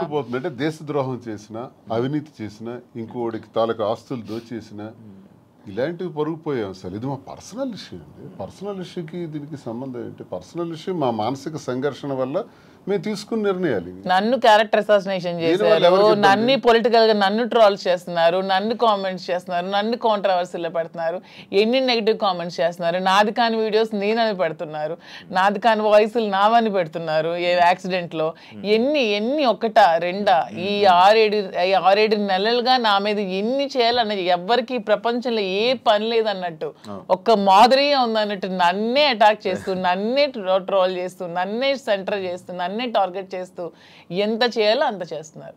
నేను ఏ రోజు పోలీస్ స్టేషన్ మెట్లు ఎక్కానని నాకు తెలియదు, పోలీస్ స్టేషన్ చూసానని తెలియదు. ఈ పొలిటికల్ లైఫ్లోకి వచ్చాక, శ్రీనివాస్ గారి లైఫ్లోకి వచ్చాక స్టేషన్లకు తీసుకెళ్ళి కూర్చోబెట్టారు, ఎన్ని పెట్టారు. సో అన్ని కోల్పోయింది నేను, నా పిల్లలు లాస్ అయ్యాం దీంట్లో. వాణి చెప్పొచ్చు ఇంటర్వ్యూల ముందుకు వచ్చి ఏం కోల్పోయిందో చెప్పమనండి. She's well settled, 58 years 60 years ఆమెకి ఆల్రెడీ తన జీవితం చూసేసింది, లైఫ్ అయిపోయింది, పిల్లలు సెటిల్ అయిపోయారు, హ్యాపీగా ఉంది. తను అదే కోరుకుంది, శ్రీనివాస్ గారి నుంచి దూరంగా వెళ్ళిపోవాలి, నాకు ఇండిపెండెంట్ కావాలని కోరుకుంది. తనకి ఎప్పుడు ఒంటరిగా ఉండటం ఇష్టం, శ్రీనివాస్ గారి దగ్గర బతకడం ఇష్టం ఉండదు. ఎందుకంటే ఆమె ఎప్పుడు కరప్టెడ్. శ్రీనివాస్ గారిని ఎప్పుడు కూడా లంచాలు తీసుకోమని ఫోర్స్ చేస్తుంది, డబ్బు పిచ్చి. ఇతనికి నచ్చదు, అక్కడే మొదలయ్యేది వీళ్ళిద్దరికి గొడవ. ఇతను ఎప్పుడు ఫోర్స్ చేసేది డబ్బులు తీసుకోండి. శ్రీనివాస్ గారు ఎప్పుడు అలాంటివి చేయరు. ఆమె ఎప్పుడు కరప్టెడ్, ఆమె ఎప్పుడు అది చేస్తుంది. శ్రీనివాస్ గారికి ప్రజా జీవితంలో ఉండడం ఇష్టం, ఆమెకి శ్రీనివాస్ గారిని ప్రజలను దూరం చేసి ఆ పదవుల్ని వాణి పొందడం ఇష్టం. ఇవన్నీ కుదరక వాళ్ళు విడిపోయి ఆమె సెటిల్ అయింది, హ్యాపీగా డైవర్స్ కావాలని. సో ఇక్కడ కోల్పోయింది నేను, నా పిల్లలు మాత్రమే. ఇప్పుడు మీ పిల్లలు మీ దగ్గర ఉన్నారా? నా దగ్గర ఉన్నారు, మీతోనే ఉంటున్నారు. శ్రీనివాస్ గారు ఒక్కొక్కటి ఉంది, మీ గుండెల మీద చేసుకొని చెప్పండి. ఇంటి నుండి బయటకు వచ్చారు కదా, భార్య బిడ్డల్ని మిస్ అవుతున్నాను, లేకపోతే నేను చేస్తుందంతా తప్పు అని ఎప్పుడూ మీకు అనిపించలేదా? భార్య అనే వ్యక్తి దగ్గర ఎప్పుడూ నిచ్చెన పోరాటమే. మాకు ఎప్పుడు సుఖం లేదు, నాతో ఉండాలని తను అనుకోవట్లేదు కాబట్టి నేను తనతో ఉండాలని అనుకోవాల్సిన దానిలో అర్థం లేదు. ఇకపోతే పిల్లల్ని ప్రాణప్రదంగా పెంచాం, చదివించాం, నా ధర్మం నేను నిర్వర్తించాను. ఇంకో పాపకు పెళ్ళి ఉంది, అది మేమిద్దరం కలిపి నిర్ణయం తీసుకున్నాం. ఆ పెళ్లికి సంబంధించిన ఏర్పాట్లు కూడా చేయాలని. They are on the platform నా. చెల్లిన రూపాయి అంటారు. ఇద్దరు పిల్లల్ని చెల్లిన రూపాయలని చేశాను. ఆ రూపాయి 1000 రూపాయలు అవచ్చు, 1 కోటి రూపాయలు అవచ్చు, ఎంతైనా అవచ్చు, చేసాం. నన్ను వాళ్ళు కోరుకుంటే ఈ పరిస్థితి వచ్చి ఉండేది కాదు. ఇప్పుడు ప్రేమ అన్నదే మనిషిని దగ్గర చేస్తుంది. నేను అనుకుంటే అయిపోదు. ఇంటికి తాళం వేసిన రోజు నేను అదే ఆలోచించాను. ఇంటికి తాళం వేసి 10 రోజులు నాకు కనీసం అవకాశం లేకుండా చేశారు. ఇప్పుడు నేను ఇంటికి తాళాలు తలుపులు విరగొట్టుకుని వెళ్ళొచ్చు. ఇల్లు ఏం చేయాలి? ఎక్కడ కూర్చోమంటారు? ఆత్మాభిమానం చంపుకొని ఆ ఇంట్లో ఎలా ఉండమంటారు? అప్పుడు ఇంతకాలం 28 సంవత్సరాలు నేను వాళ్ళకి ఒక భర్తగా, ఒక తండ్రిగా చేసిన కృషి అంతా కూడా నేలపాలు చేసేసినారు. ఇంక నేను ఇల్లు ఏం చేయాలి? ఇంటికి ఇంక నాకు ఎందుకు బాధ ఉంటుంది? గుడమే చేసుకునే చెప్తాను. పిల్లల మీద ఎందుకు ఉంటుంది మరి? ఆలైనా ఆలోచించారా నా గురించి? అమ్మ ఒకటే నాన్న ఒకటే అనుకోవాలి, ఆలోచించారా? కాదు, ఒక భార్యని అనే వర్డ్ ఏదైతే ఉందో బూతు, భార్య పిల్లల్ని అలా అందరి ముందు, మీడియా ముందు అలా అనడం కరెక్టా? ఎవరన్నారు? మీరు వాడారు కదా ఇప్పుడు. అప్పుడే ఆ గొడవలు అవుతున్నప్పుడు ఏదో కన్స్ట్రక్షన్ అదే రాంగ్ పోర్ట్రేట్ చేశారు. నేను పలాసలో ఉన్నాను. పలాస నుంచి ఇంటికి వచ్చి నాకు తెలిసింది ఏంటంటే ఇంటి మీదకి దాడి చేశారని. ఇంకా టెక్కలు వచ్చేలోపు 27 కిలోమీటర్లు టెక్కలు వచ్చేలోపే ఇంటి దగ్గరకు వచ్చి బ్లేడ్లు, అవి టాటా డోర్స్, స్టీల్ డోర్స్, వాటిని పవర్ బ్లేడ్స్ పెట్టి కట్ చేసేసి ఇంటి మెయిన్ డోర్ కూడా కట్ చేస్తున్నారు. ఎగ్జాక్ట్ నేను ఆ ప్లేస్లో అప్పుడే వెళ్ళాను. నా కొడకల్లారా, నా ఇంటిని ఎవడో వెధవులు వచ్చి కట్ చేస్తుంటే, ఇప్పుడు మీ ఇంటి మీద నేను ఒక రాయిసిరాను అనుకోండి, ఫస్ట్ మీకు కోపం వస్తుంది. కోపం వచ్చి నా మీద రియాక్ట్ అవుతారు. తర్వాత మిగతా విషయాలు చూస్తాం. ఆ రియాక్షన్లో భాగంగానే నేను వెంటనే అన్నాను అని ఒక కర్ర తీశాను. కర్ర తీసి ఆ కోపంతో ఉద్రేకం అయిపోయాను. నా గేట్ సరిగ్గొట్టేసినారు, ఇంక మెయిన్ డోర్ కట్ చేస్తున్నప్పుడు ఆ ఊగిపోయే ఆ కోపంతో నేను కర్ర తీసి ఇంకా ముందుకు పోతున్నప్పటికీ పిల్లలు, వైఫ్ వెంటనే నేలకేసి కొట్టాను. వీడియో మీరు అబ్జర్వ్ చేయండి. అది నేలకేసి కొట్టి 30 రోజుల పాటు లోపల మేడ మీదే ఉన్నాను. మళ్ళీ బయటకు రాల. 30 days. ఎందుకు నేలకేసి కొట్టాలి? ఆ వీడియోలో నేను ఆ ఎల్లని పదం వాడింది ఆ ఇంటి మీద కట్ చేయడానికి వచ్చే వాళ్ళ మీద, వీళ్ళ మీద కాదు. కానీ వాళ్ళ మీదకి నేను వెళ్తుంటే వీళ్ళు ఎదురుగా వచ్చారు. వచ్చినప్పుడు నేలకేసి కొట్టాను. నేలకేసి కొట్టింది కూడా మీరు చూడండి ఆ వీడియోలో. ఎందుకు నేలకేసి కొట్టాలి? పైకి తీసింది, పైకి తీసిన కర్ర ఎవరికైనా తగలాలి, ఏదో జరగాలి, తగలలేదే, నేలకెందుకు కొట్టాను? దాని అర్థం వాళ్ళు ఎదురుగా వచ్చారు కాబట్టి, వీళ్ళు మళ్ళీ ఎదురుగా వస్తున్నారు, నేలకేసి కొట్టేశాను. ఆ బాధ వాళ్ళ మీద ఉండే ప్రేమాభిమానాలతోనే నేలకు కొట్టాను. లేకపోతే కర్ర పైకి లేచి ఉండేది. 4 రోజులు నరకమే అనిపించాను ఇంట్లో. రోజుకి 2 ఇడ్లీలు తిని బతికిన రోజులు కూడా ఉన్నాయి. ఎవరు చూస్తారు? ఇంటి దగ్గర ఇళ్ళే సరెండర్ చేసి అచ్చెన్నాయుడు సహాయంతో చుట్టూ పోలీసులుండి ఓడిపోయానని నాకు చేసిన హింసకు ఇవన్నీ అవసరమా అండి? ఆ రోజు ఎక్కడి నుంచి పోవాలి, ఎక్కడున్నా పర్వాలేదు, లుంగీ షర్ట్ గాడు ఇన్ని విమర్శించిన ఆమె ఆఖరిలో ఒక మాట మార్చింది, ఆయన ప్రాణానికి ప్రమాదం ఉందని. మరి ప్రాణానికి ప్రమాదం ఉన్నప్పుడు ఇప్పుడు 4 నెలలు అవుతుంది, నేను ఎక్కడున్నాను చూస్తున్నాను. మరి ఇప్పుడు ప్రాణానికి ప్రమాదం లేదా? ఇంటికి తాళం వేసావు కదా, తాళం వేసి ఈ రోజుకి సుమారు 2 ఏళ్ళు పైన అయిపోయింది కదా, ఇప్పుడు నా ప్రాణానికి ప్రమాదం లేదా? ఈ సడన్గా వచ్చిన వాక్కులే.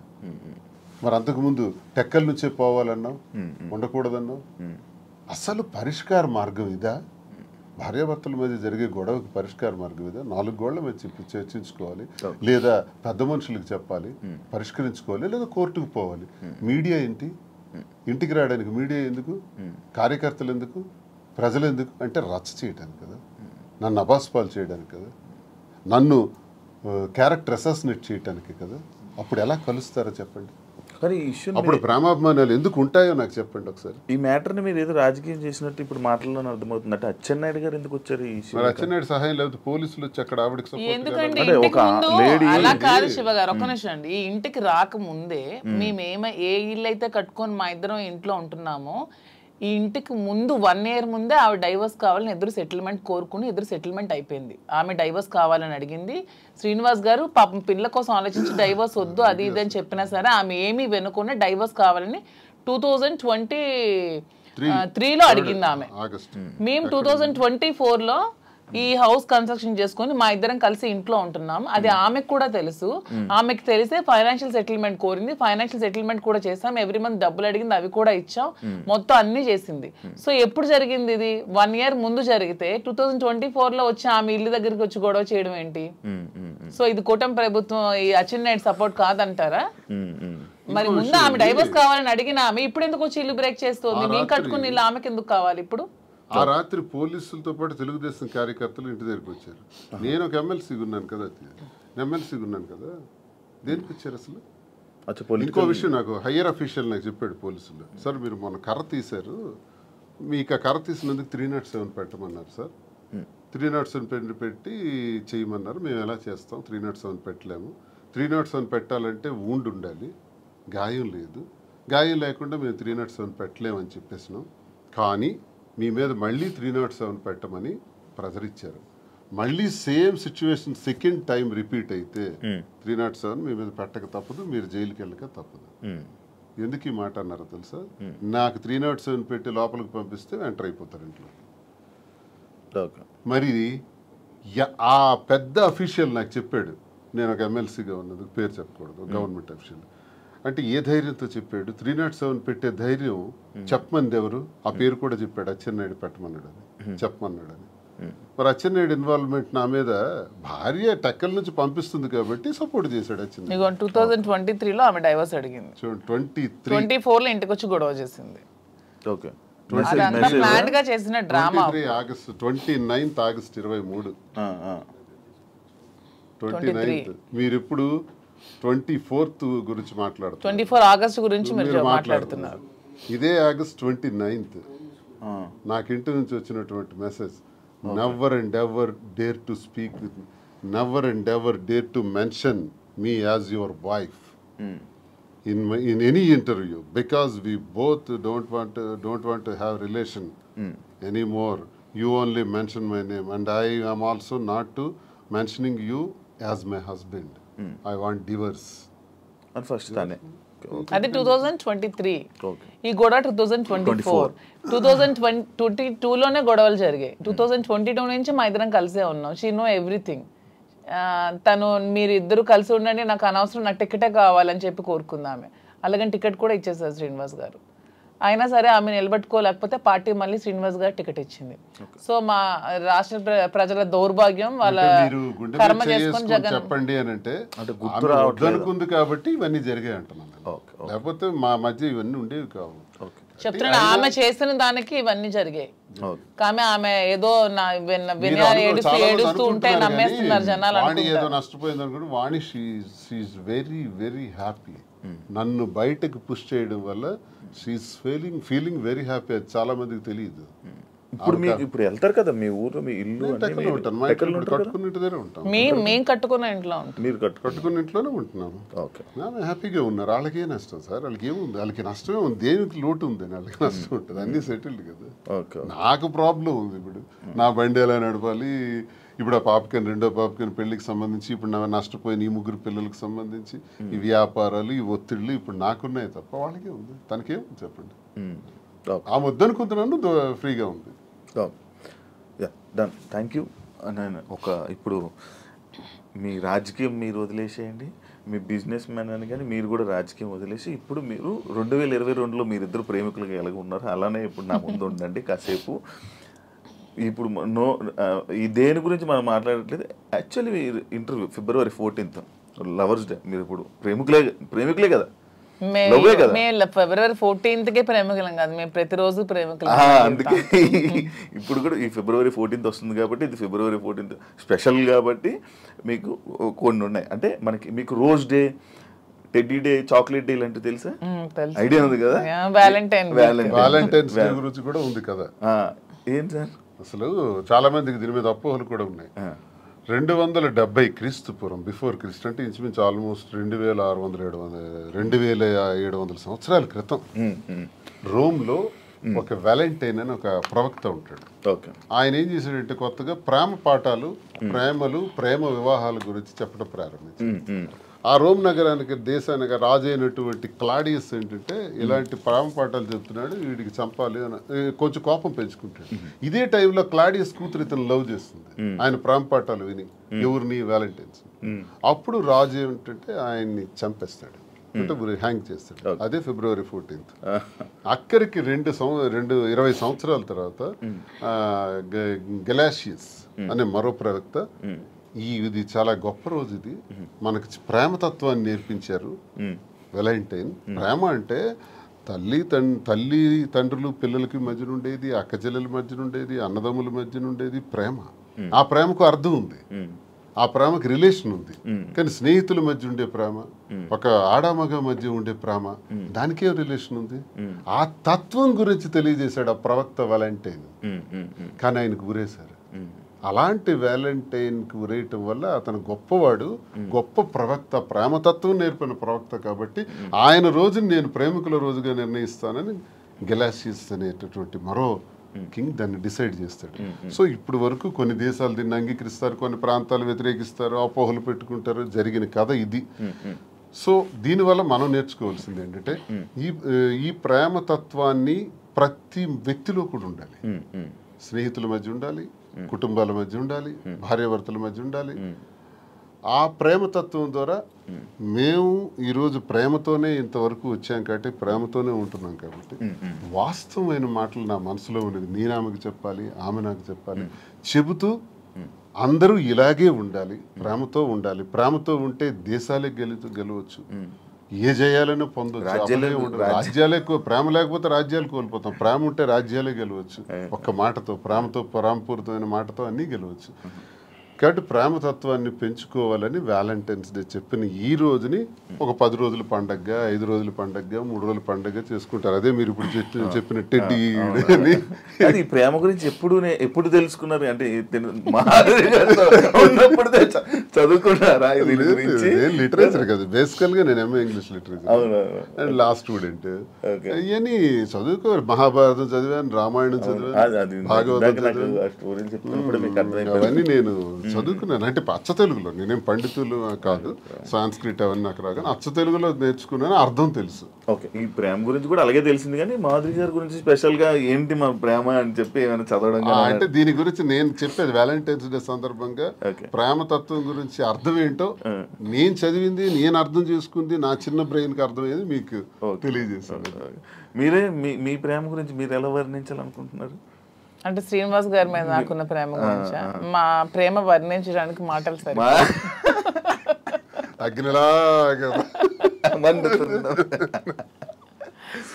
ఇప్పుడు నేను ఈ రోజు వరకు ఎప్పుడు నా జీవితంలో వ్యాలంటైన్స్ డేకి ఈ డేస్ ఏవైతే ఉంటాయో అది నాకు ఎక్స్పీరియన్స్ లేదు. బట్ నేను ఎప్పుడు చూడలేదు.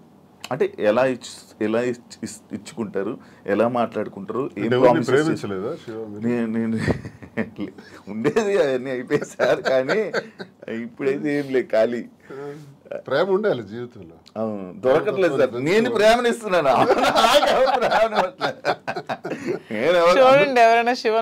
మీరు ఎప్పుడైతే ప్రేమిస్తారో గ్యారంటీగా ప్రేమించే వ్యక్తులు దొరుకుతారు. ఈ రోజు మీకు చెప్తాను, నేను అందరికీ ప్రేమనిస్తున్నాను సార్. అంత ప్రతి ఒక్కరిని ప్రేమిస్తున్నాను. కానీ నన్ను ఎవరు ప్రేమించారు? ప్రేమిస్తారు. అది వెయిటింగ్ సార్. నాకు కూడా ఏదో ఒక రోజు అలాగా చీకట్లో నుంచి గెంతుకుంటూ అలా ఎప్పుడైనా వస్తారేమో వెయిటింగ్. రోజ్ డే కాబట్టి ఒకరికొకరు రోజు ఇచ్చుకోండి. ఫస్ట్ రోజు ఇచ్చేసుకోండి. మీ దగ్గర ఉన్నాయి. ఇప్పుడు నేను ఈ ఎవ్రీడే ఏదైతే రోజ్ డే ఉందో, propose day, chocolate day, teddy day, promise day, మీలా నేను చూడకుండా చెప్పలేకపోతున్నాను. చూసారా? అంటే అంత ఎక్స్పీరియన్స్ లేదు నాకు. ఇవన్నీ మీరు ఇప్పుడు ఇవన్నీ మీరు చేసుకుంటే నేను చూసి ఆడియన్స్ కూడా చూస్తారు. అండ్ మీ ప్రేమని మీరు ఇప్పుడు ఈ ఇంటర్వ్యూ ద్వారా తెలియజేసుకోండి ఒక్కొక్కరు. ఓకేనా? ఫస్ట్ రోజ్ డే మీ స్టైల్లో మీరు ఇవ్వాలి. మీ స్టైల్ సింపుల్గా ఇచ్చేసుకోవడం కాదు, ఒక ప్రపోజల్. ఓకే, మాకు ఎవరికి సంబంధం లేదు. క్యారెక్టర్లోకి వెళ్ళిపో. Raju, I love you. Thank you. I love you too. Thank you Raju. Rose day బా ఎంత చక్కగా రోజ్ ఎక్స్చేంజ్ చేసుకున్నారో.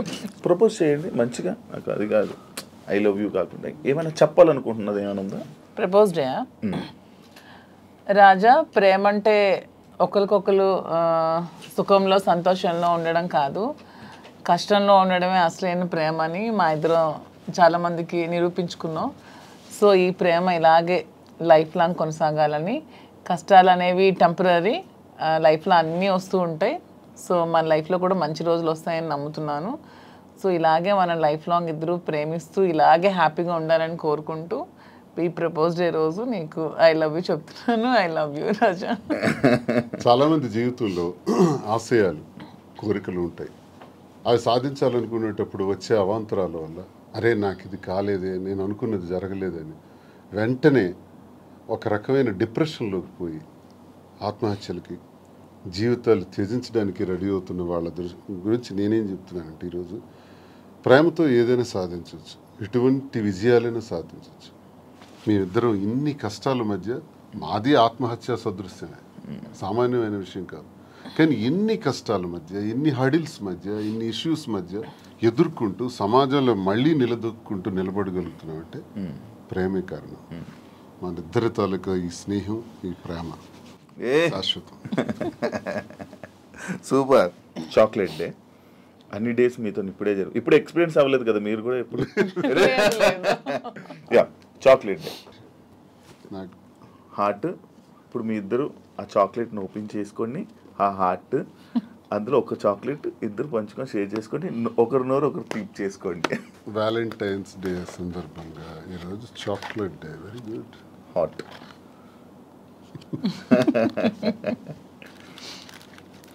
చాక్లెట్ నీకు ఇష్టమైన చాక్లెట్? నాకు యాక్చువల్గా చాక్లెట్స్ అంటే చాలా ఇష్టం. అవునా? అందుకే సార్ తెచ్చి ఇచ్చారు. ఏదైనా వేడుక స్వీట్తోనే స్టార్ట్ చేస్తారంట. సో ఈ స్వీట్ లాగే మన ఇద్దరి మధ్యలో ఇంకా స్వీట్గా ఉంటారని love sweet chocolate.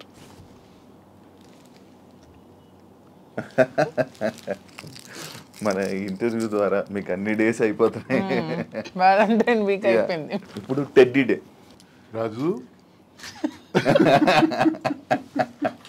Valentine's day సందర్భంగా ఈ టెడ్డీ బేర్ ఇది నీలాగే ఉంది, నీ మైండ్